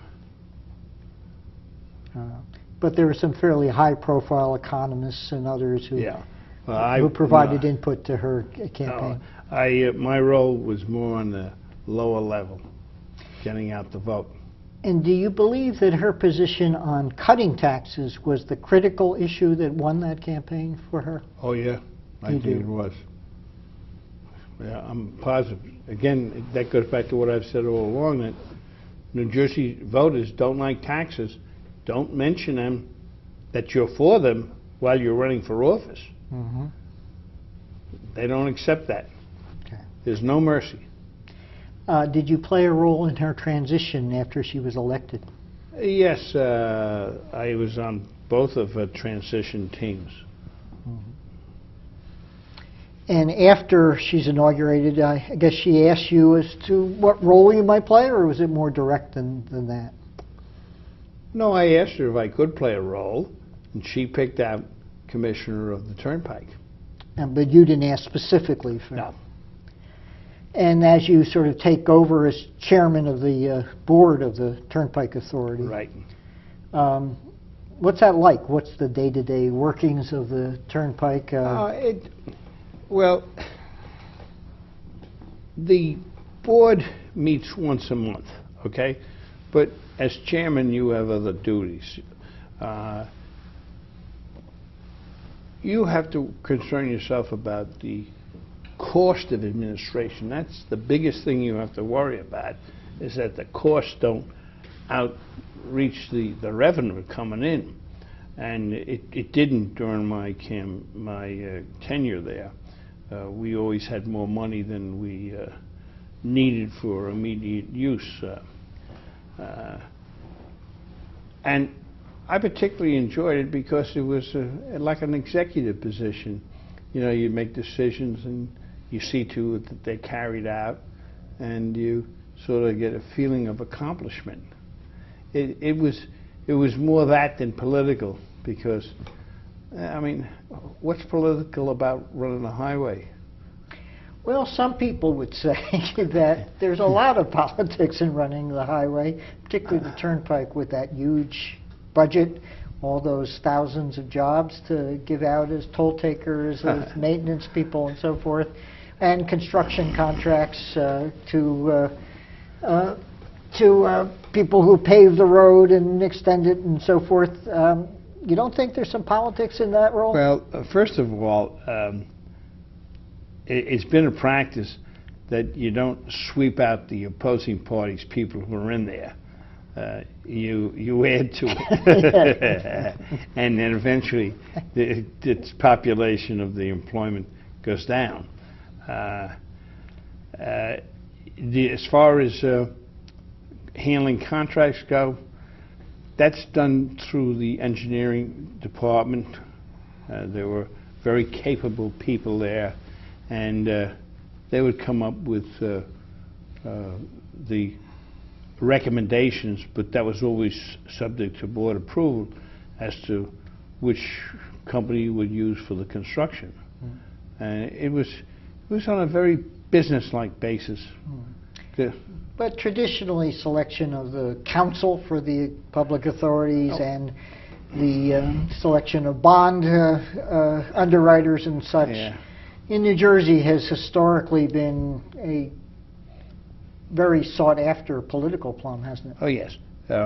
Your general counsel is generally of the same political party. That's a given, okay? But you got to hire somebody who's competent and has a firm that's big enough to handle the business of the turnpike, because it's in the millions every year. And who those firms are, again, they've got to bid, they've got to produce. Any other sort of recollections or anecdotes about chairing the Turnpike Authority? Not really. I used to kid about the fact that Christie gave me a spot where I could look out the window and watch the trucks go up and down. And that was a gift to me, watching the trucks like little boys. I say I enjoyed what was given to me. It wasn't a party type job. You know, when I mean party, I don't mean political party. I'm talking about a party, P-A-R-T-Y. It was a serious job. You commanded a certain amount of authority and respect. You know. You must have gotten requests from either political or even personal friends saying, my brother-in-law needs a job, and so forth. And also, I assume, from time to time, the governor's office might have called and said, you know, we think highly of this person. Could you find a place for them at the authority? That happens to some degree. I always consider a recommendation rather than a direct order, and I handled myself accordingly. If I could hire somebody who was recommended to me by somebody within the party, I would give it consideration. Not total consideration, but consideration. Now, as Governor Whitman nears the end of her tenure as governor, we have this revolving door for a while of acting governors. Do you have any comments about that period of time? Well, you had asked me earlier how I feel about the new position of acting governor. And I think that system, even though it was flouted, you know, so-and-so taking over for a couple of days and somebody else following him with a couple of weeks and whatnot, I still like that system better than the idea that we have somebody now being a governor and just sitting around waiting for the governor to drop dead or leave town, and having a staff and adding to the cost of government. I don't like that. I would prefer this other one. And it was comical because at that time there was just so many people moving in and moving out, you know. But I treat it as comical, not serious. And do you have any comments on Governor McGreevy's time as governor and what it may have meant to the public in terms of their perception of the office of governor or politics in New Jersey? No. Personally, I thought McGreevy was a nice person. He has a problem, as you know. I don't want to dwell on that. I'm amazed that he was so open about his problems and how he left office. You know? How much personal contact did you have with him, either before his term as governor or as governor? I used to see him down in the legislature, but not. Because he worked as an aide to Assemblyman Karcher, particularly in those days. Right, and also when he was a senator. I liked him. I think he's a nice guy, but I really haven't dwelled on it. Okay. Now, have you formally retired from politics, both behind the scenes and up front at this point? And tell us, I guess, about what you've been doing the last few years. No. I still like politics. I read the newspaper articles about politics religiously. I talk about politics. I don't have any particular desire to run for public office again. And I may be too old to be appointed to office, okay? But it's still in my blood. I encourage my children to be active in politics, and so there's the next generation of McDermotts that may come up in politics. Only the future will tell. What's your perception about the public's attitude toward New Jersey government, and particularly the issue of corruption in New Jersey? Are we worse than other places? I don't think we're actually worse. I think we get more attention than other states. For instance, New York State, who says that they're all perfect over there? I was raised in New York State. In New York State, people used to buy their judgeships. There were some people who, because of their political connections, but their devotion to the party, where it was equated in dollars, and they were appointed to the bench. But I think it's horrible that a judge used to pay, I don't know if the practice is still there, used to pay money to the political party to be appointed. I think that's more corrupt than anything else we do. And our corruption hits because our newspapers are really investigative papers. They investigate when they hear somebody's wrongdoing, they salivate and they want to get into the act. I don't think that's the case in other states. I just don't. Now, given the fact that corruption has become a major issue in the most recent New Jersey campaigns, there's been much pressure at both the state and local level to enact more rigorous financial disclosure and ethical standards governing the electoral process and incumbent legislators and state officials. Some people feel that we've gone too far, that we've made it so tough to maintain a private life and to continue a private career, that we're restricting the types of people who might run for elected office in particular.